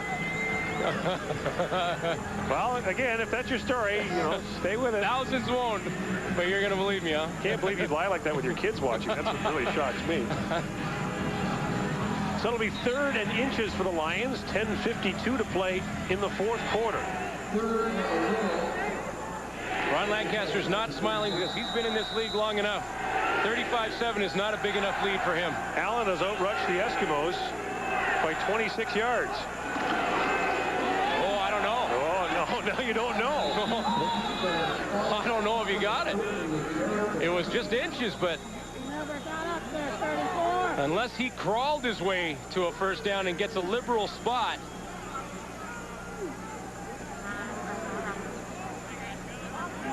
He got pancaked from the back. I wasn't sure who it was, the number, but... Jed Roberts is indicating that they don't have it. I don't think he did either. No way. He did not get it. Stopped on 3rd and a yard. The Edmonton Eskimo defense turns in another big play. The Eskimos with a 35-7 lead. Our style. Just one day. Stay tuned at the conclusion of today's game for the TSN Turning Point, brought to you by Apple Auto Glass, the pick of the crop, guaranteed by over 120 dealers from coast to coast. A properly installed windshield provides up to 18% of your car's structural strength. Now, the reason Apple Auto Glass only uses the Bond for Life installation system. Protect what really matters. Apple Auto Glass. Back at Commonwealth Stadium, where Danny McManus of the Edmonton Eskimos having a pretty good day, leading the BC Lions 35-7. The last 3 Lions possessions have resulted in turnovers, a fumble, then an interception, and then downs. And the Eskimos now, as a result of the defensive stop on 3rd and a yard, have the ball at their own 37-yard line. Here's Tony Burse. Big collision with David Mava.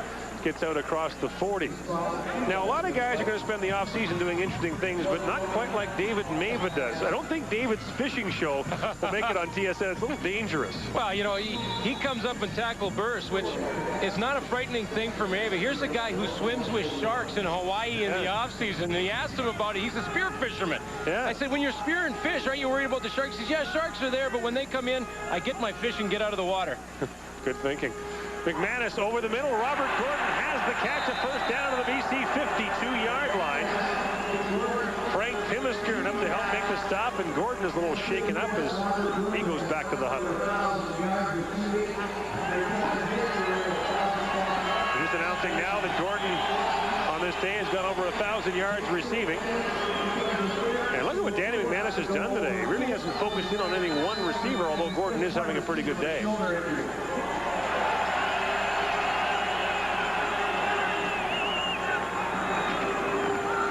Here's Burse again on first down, and look at him go. Oh! Runs into Johnny Scott, and Tony Burse close to another first down, a gain of 9. Joe Fleming, you see 76 was getting up there late. He was on the line of scrimmage on the play. So Joe Fleming ended up 10 yards back with Tony Burse around Tony Burse's ankles. Joe Fleming is a big guy. He's 280 pounds, 6'3". Tony Burse took him about 10 yards there. 2nd and a yard. The toss to Eric Blunt. And Blunt gets around Leonard Humphreys and has another Edmonton first down as he goes out of bounds inside the 40. Boy, you kind of wonder sometimes which Edmonton Eskimo team you're watching. Like, you see them against Calgary in the overtime game. Looked awful in the first half, come back. And then then you see them in a game like this, and you say, this is the team that went 1-4 in September?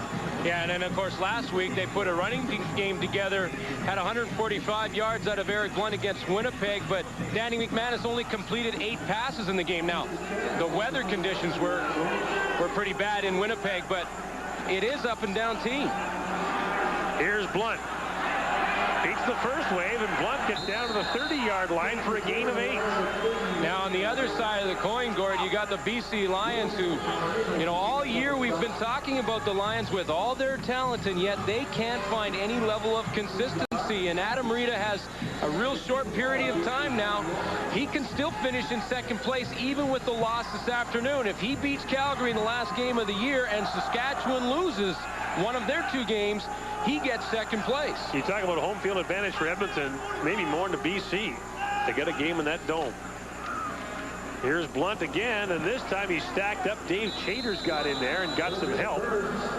And that'll leave Eric Blunt short of a first down. But which team is going to show up for Adam Rita again? And that's what we're talking about. Chater's, who's a real important part of this defense, is back in the lineup at about 80%, and they need him 100%, but he's only one piece of the puzzle, and the BC Lions haven't been able to put that puzzle together consistently all year, and Adam Rita doesn't have much time to do it, and he's hoping that John Huffnagel will help him offensively, but still got a lot of work to do and not much time to do it in. You got to think that Edmonton will clinch first place, and that means that the rest of the Western Division standings could hinge on Jeff Garcia's elbow.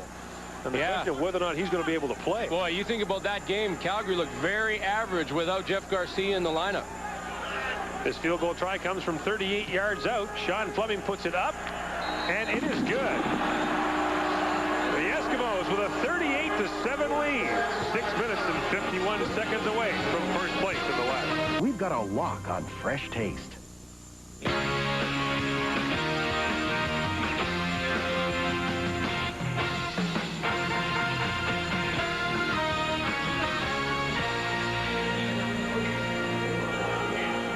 You know what?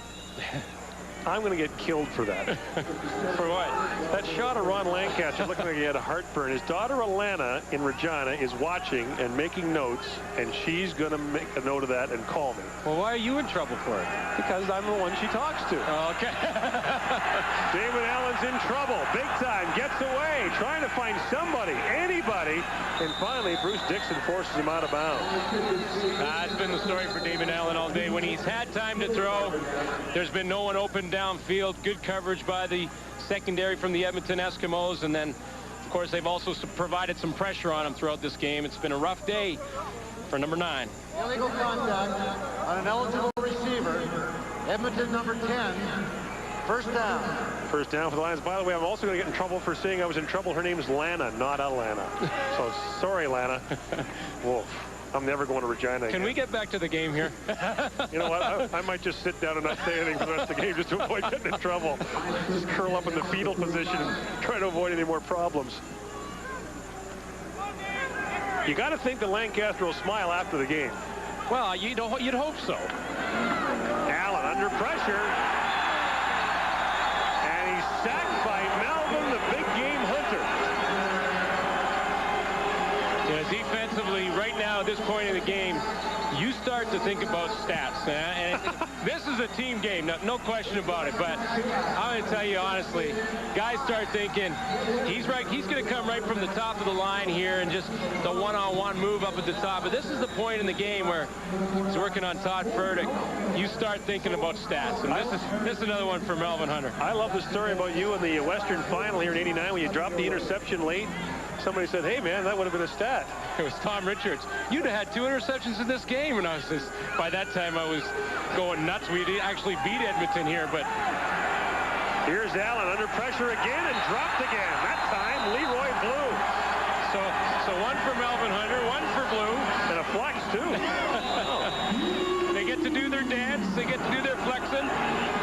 And they get one more for the book.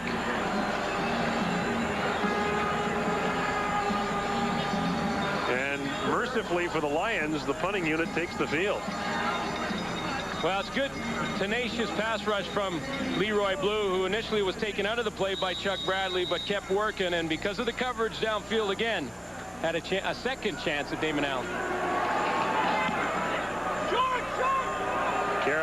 hangs it up high for the Gizmo at his own 43-yard line. And Nick Richards almost got him, and then Gizmo goes down to the 37-yard line.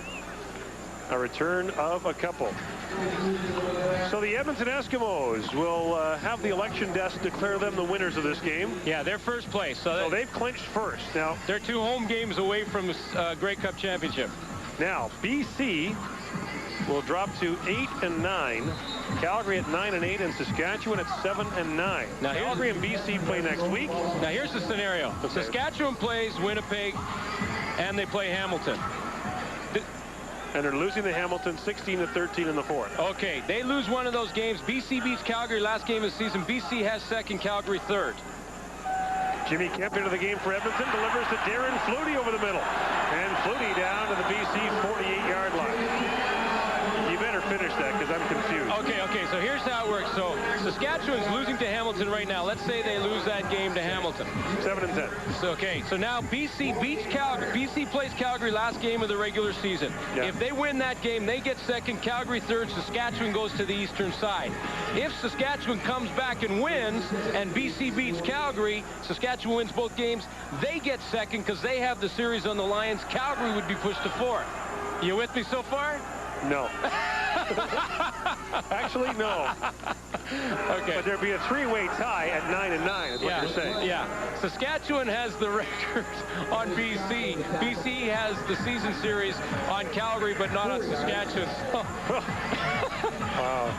And basically, we have both games. Okay. You're going to see them both. And by the end of the second one on Sunday, BC at Calgary, we'll have it all straightened out for you. Okay. And the West will be straightened out. I have a headache. Oh, boy. Second down, Jimmy Kemp gives it off to Eric Blunt. Blunt with a good run. Around the corner he goes, tiptoes up the sidelines, and pushed out of bounds at about the 25-yard line. So Edmonton clicking on all cylinders today. Danny McManus playing well. Eric Blunt running well. Defense playing well. And the Grey Cup's a month away. And he knows he has 2 home games to have a ring on his finger. Well, what's interesting is the last team to win the Grey Cup at home was the BC Lions in 1994. But the Lions won 2 road playoff games under Danny McManus to get there. Yeah. Not since 1977 has a team won the Grey Cup winning 2 playoff games at home. Where do you come up with this stuff? I have no idea. Jimmy Kemp over the middle. Darren Flutie almost made the catch for a touchdown. And we've reached the 3-minute warning in Edmonton. The CFL Live on TSN returns to Commonwealth Stadium right after this.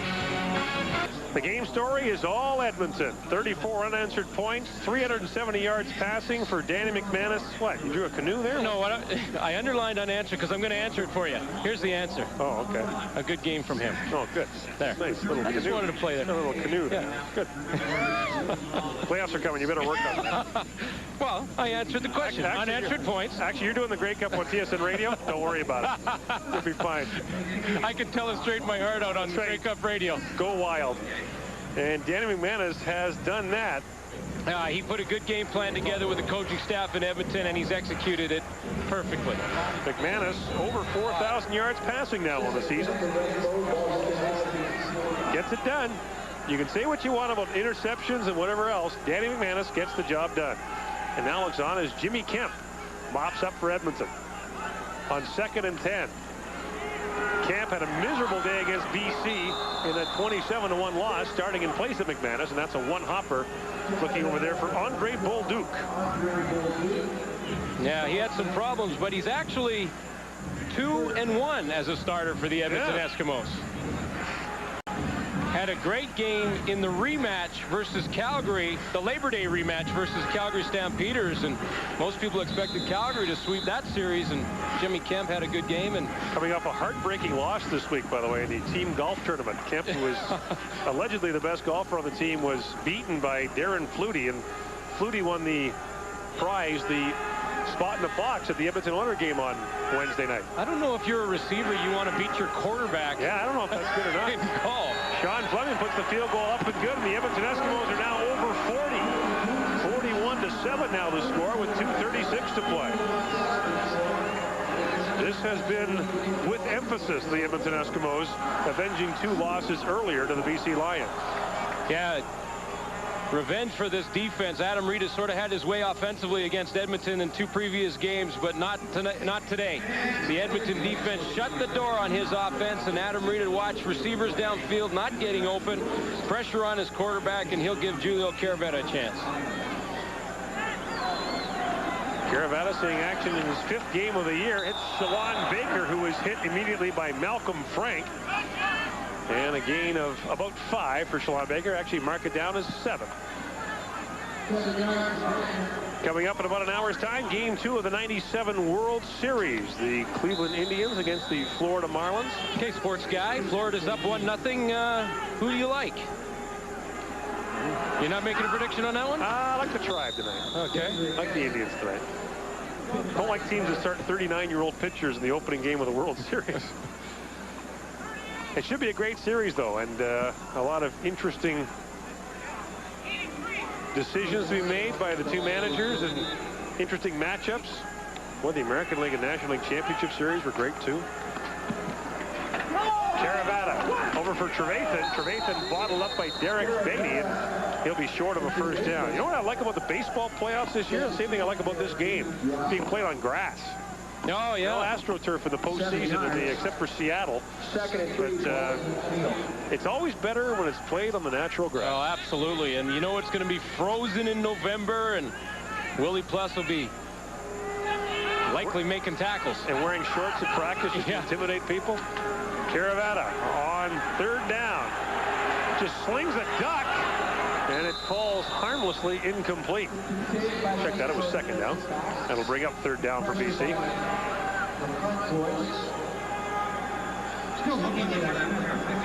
And don't forget, coming up at the top of the clock, Rod Smith, who does everything at CSN but flipped the switch to put us on in the morning, will be on with the pregame show with Pat Tabler.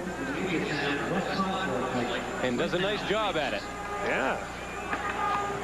Pat Tabler, who, by the way, leapt into a football prediction with me this year. Oh, really? Yeah, he said the Cincinnati Bengals would win 10 games this year.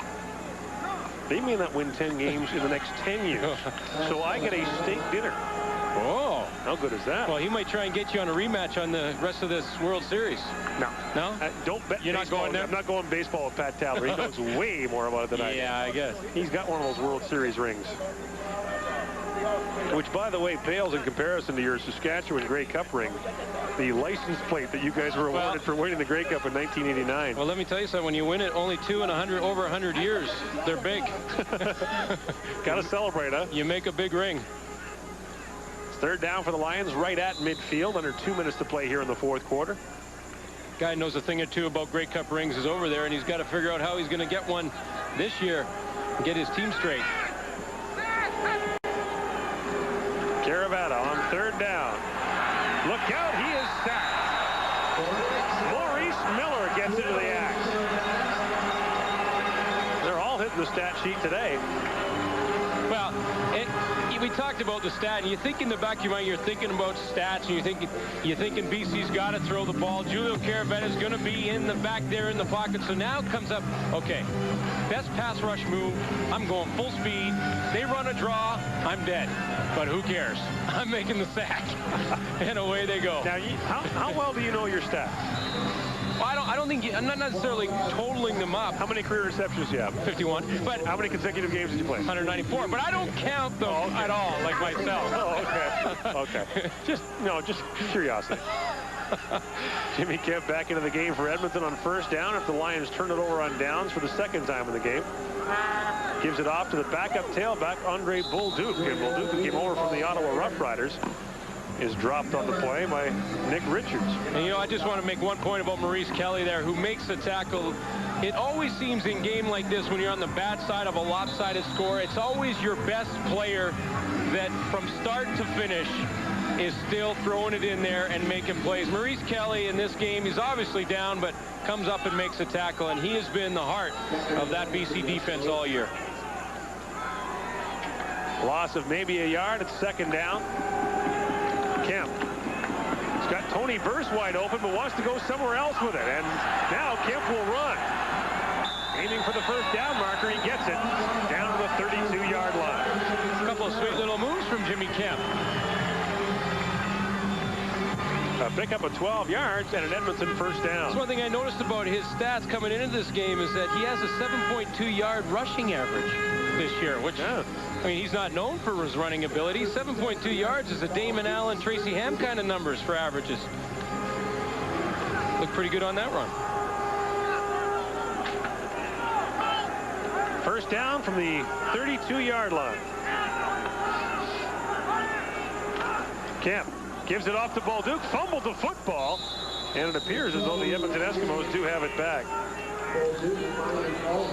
Well, there's a lot of credit to go around to people in Edmonton for years of consistency, but Hugh Campbell in his 12th year as the general manager certainly deserves the lion's share. He's got the big old, you know what that is? What about that hat, though? That's a recreation of the 1956 Edmonton Eskimo team hat, and they're selling them here. They're nice, eh? Big, heavy wool things. That's gonna need the wool when it gets a little colder here. Yeah, see, it's got Eskimos 56 on the back there. Nice. Yeah, those are nice. That's a good deal. How do you get one of those? Who do you have to know to get one of those? Him. Oh.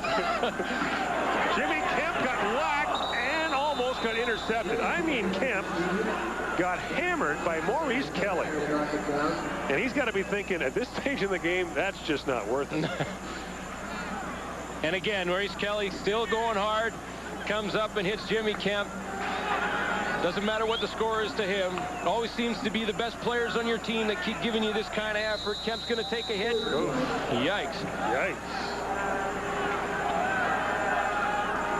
And that's definitely going to leave a mark. Definitely going to leave a mark? Yeah, sure. On his psyche or on his helmet? I think on everything. Here's Bolduc on the carry. Yeah. Down to the 25, so, like, give it off. Yeah, so Kemp says, enough of that. Just dish, baby. Yeah. Just dish. Edmonton turns it over on down, so the BC Lions will take over with 37 seconds left. And now Edmonton with an interesting problem, if you can call it that. Ron Lancaster was asked yesterday, what do you do if you win the game tomorrow? In the West, do you give some guys some time off next week? The Eskimos go to Hamilton to play the tie-cast. You maybe start Jimmy Kemp. Would you consider giving a guy like Darren Flutie the week off since he's got the bad ribs? Well, I have a theory on that. Oh no, I was afraid of that. And since you brought it up, I want to bring up my theory. Okay. I think you play your starters in the first half of that next game. Yeah. I think you play everyone so there's no rust. You let them go out, but you only play them maybe a half. In other words, Danny McManus plays a half and then you pull him out, maybe only a quarter and a half. Because I look at the game yesterday, Toronto and Calgary, and Doug Flutie still playing in the third quarter, and I'm starting to think, all it takes is to fall the wrong way and they lose their #1 guy. Ron Lancaster has to decide between getting a guy hurt possibly, but also having some rust built on him. Play him a little bit, but then get him off so he doesn't get hurt. Spoken like a true veteran. Get your stats and go. Second down, Julio Caravana taking off. And Caravana hook slides down to the 45-yard line. 25 seconds to play in the fourth quarter. Then the Eskimos would get a week off. So the thing is, if you spell your guys next week, they wouldn't play for 3 weeks. Yeah, but, I think with Edmonton and a lot of teams, that may hurt a little bit more than the Edmonton Eskimos. This is a veteran ball club, knows how to keep in shape, stay sharp in practice, knows how to prepare. Look out. That pass complete to Shalon Baker and Kavis Reed calling his name out for the first time today, and that's a compliment to Kavis Reed. That doesn't mean he's not doing his job. In fact, when you don't say the corner's name a lot, it means he is. They just don't throw to his side. Now, if I'm picking all-stars, Kavis Reed is on my team. Now, you just picked 7 all-star defensive backs. You're going to have to limit it down to 5. Well, a lot of my defensive backs can play receiver, can't they? I like to have a lot of DBs on my all-star team. You're going to play a 9 defense, are you? 7 DBs, 6 linebackers. That's 13 guys, Glenn. Hey, if you're not cheating, you're not trying. First final play of the game, and the catch is made by Nick Mazzoli, and the Edmonton Eskimos have finished first in the West once again. For the 7th consecutive year, there'll be a home playoff game in Edmonton. It will be the Western Final the week before the Grey Cup, November the 9th. And the Edmonton Eskimos, by winning 2 more home games, can capture the Grey Cup as Ron Lancaster and his old assistant Adam Rita shake hands, and their teams are in much different situations. Well, on the other side of the coin, it's a long way to go for Adam Reid and the BC Lions, who could still finish as good as second and as poorly as fourth and go to the Eastern Division for the playoffs. So Adam Rita still has a lot of work to do, the BC Lions. Let's go to the sidelines and Ken Chillibeck and the man with that nice hat, Hugh Campbell. Yeah, Gord does. Be talking about your nice hat here. With just a little bit of information on it. It's a little different. Looks old, but it's new, isn't it? Yeah, it's from, I can't remember, is it 54 here?